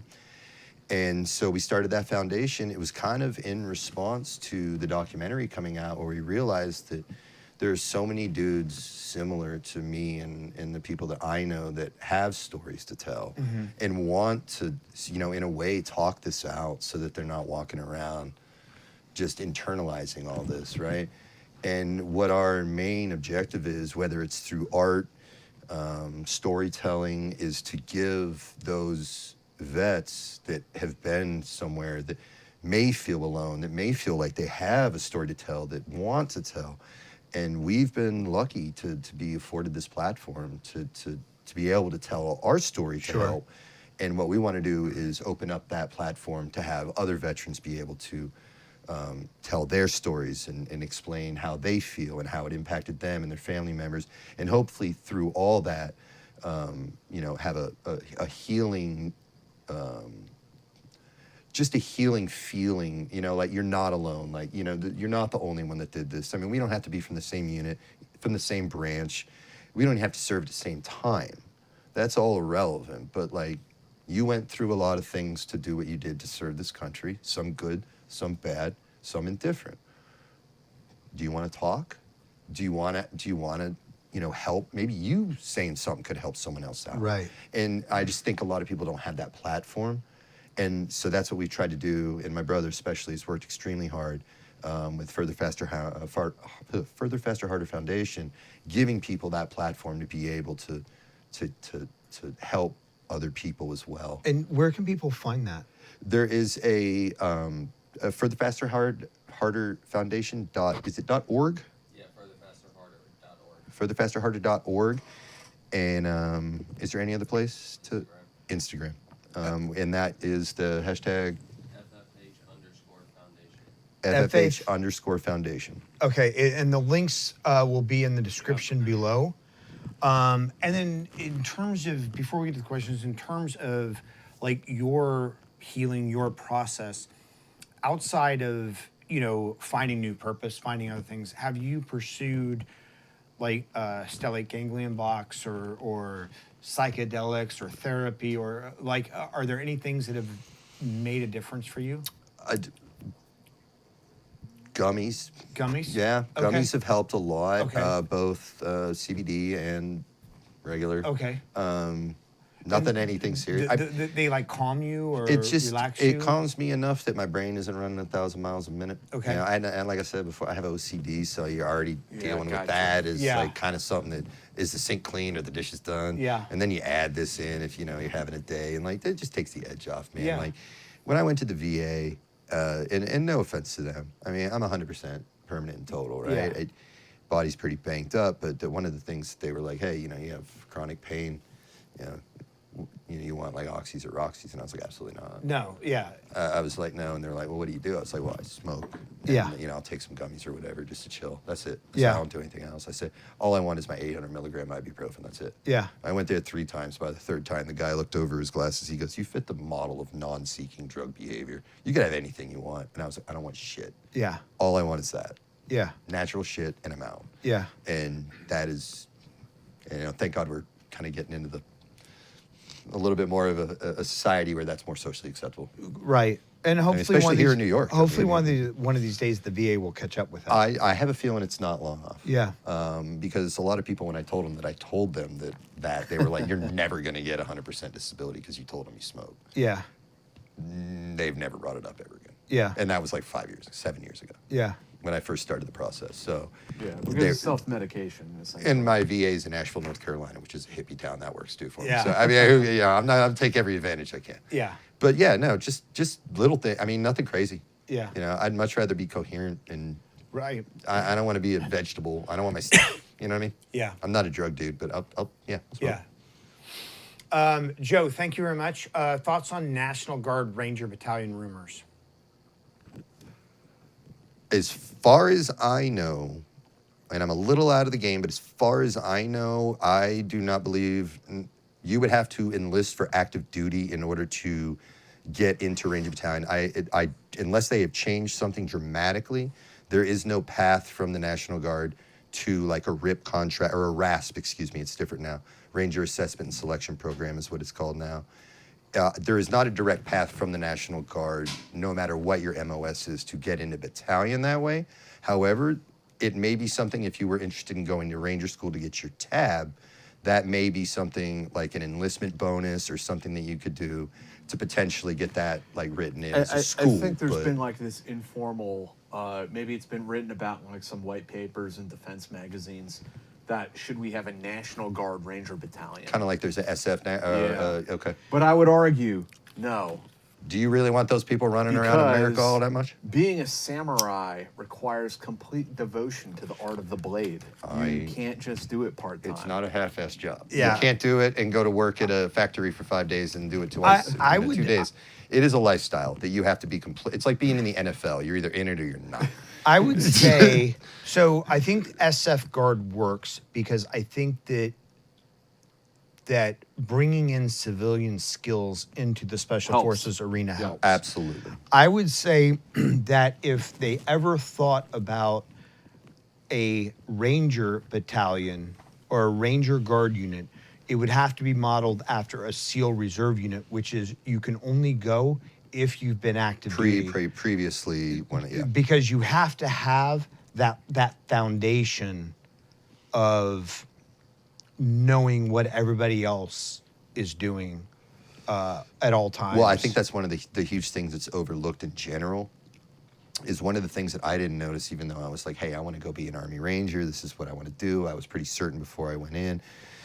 That's what I was 100% certain that's what I wanted to do.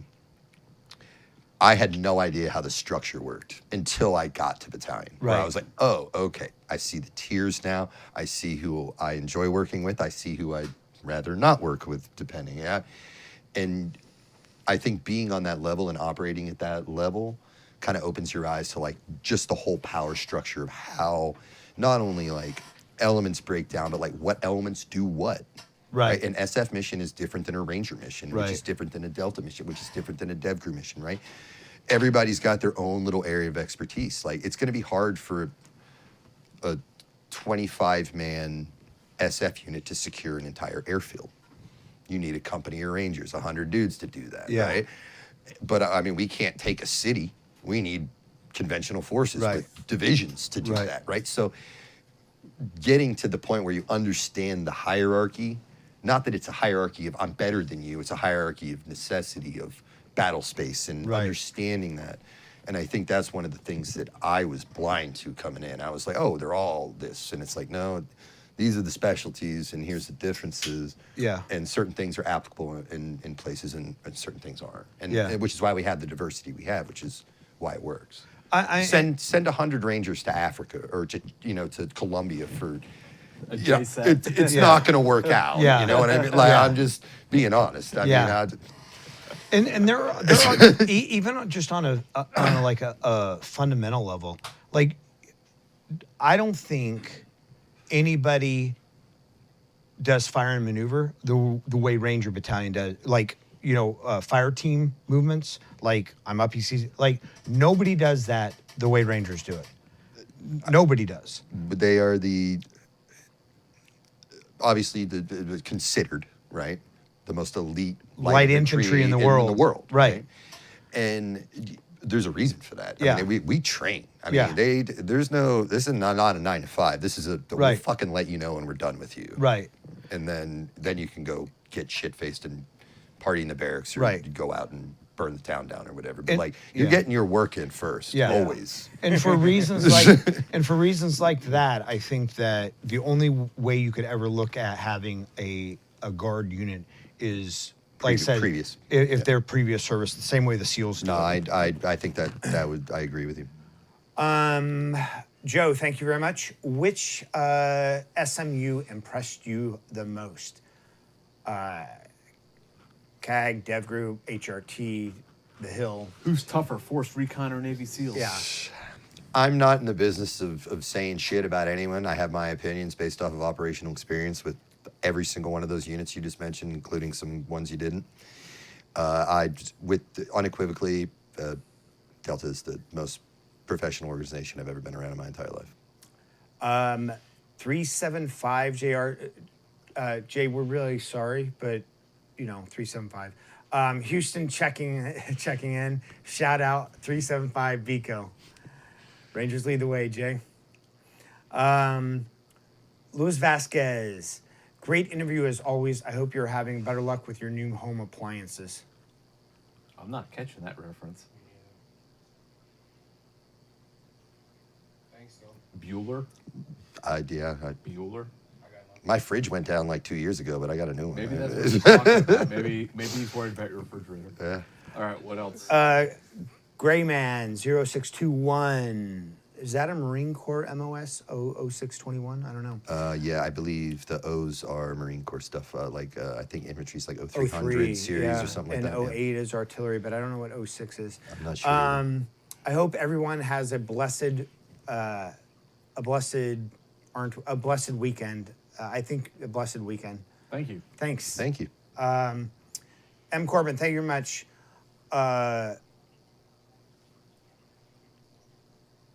Why would Delta pass on a rigged chicken coop in Iraq that 75th had no problem handling? Do you catch that reference? I do. Okay. We were in Ramadi, and we hit this objective, and it was. I remember the reason this sticks out in my head is because me and another team leader were forced to carry thermal barrack charges in an assault pack. And I mean, like, he had 5, I had like 4 or 5. Like, we were loaded down, and that's on top of kit. And we had hit this objective that had a shitload of chicken coops. We were clearing chicken coops. Ended up being, by the time we were done with that target, we were walking off, and little birds were coming in on minigun and rockets to destroy the objective that we had just left. So that may be what they're making reference to, if that was someone that was there. That's the only chicken coop story I have, personally. Was there a lot of resistance? Oh, we didn't shoot anyone. We just let Cass take care of it. Man. Yeah. They came in, it was like something out of a movie. We were walking out, and they were and just lit the whole damn house up. I think that those were like those were sort of like later on war lessons, right? Because CQB was the sexy CQB based on hostage rescue was the sexy. It was what everybody wanted to do until people started getting shot and realized that there are no hostages on target. And it's like, why are we rushing into these rooms when we can either clear them from outside or Shack the just call CAS? To shack the building. Yeah. And it did become, and this is again, personal speculation, but I do think towards the end, it became a numbers game. Like, is it worth losing a $60 million aircraft or maybe getting a guy or two killed? Like, and that's unfortunate, but that's war. I mean, that is the unfortunate part of the job. It is what it is. We're told to go, where to go. We don't have a say in it. Yeah. I mean, obviously, I probably wouldn't have stayed in Ramadi too that long if I had a say in it or gone, periods. And honestly, SOF had a lot more say than conventional troops Oh, yeah, did. big time. You know, I mean, conventional troops were like, hey, you know, put a cop in that valley surrounded by all these mountains and see what comes out. You know, and there's like 20 guys there that are combat ineffective as an assault force. You know, it was funny. I can't remember if it was Restrepo or Korengal that came out, but I watched both of them. It's been a while, but I was sitting there with my wife watching it, and I'm like, oh, this is really good, blah, blah, blah. And all of a sudden, there's this face on screen.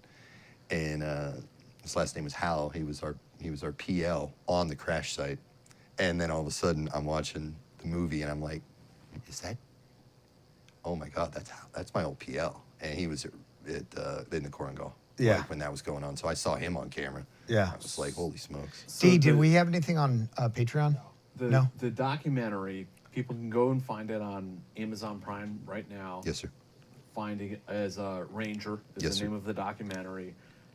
We watched it just before we did this interview, so I hope you guys will go and check it out. It's pretty awesome listening to David like kind of walk through his whole experience in Ranger Battalion, but also telling the story of your platoon and what they experienced and what they went through. It's a good Christmas movie for your kids. If you want them to have nightmares until, for a while. But do check it out. It's on Amazon. Check it out. Support a veteran.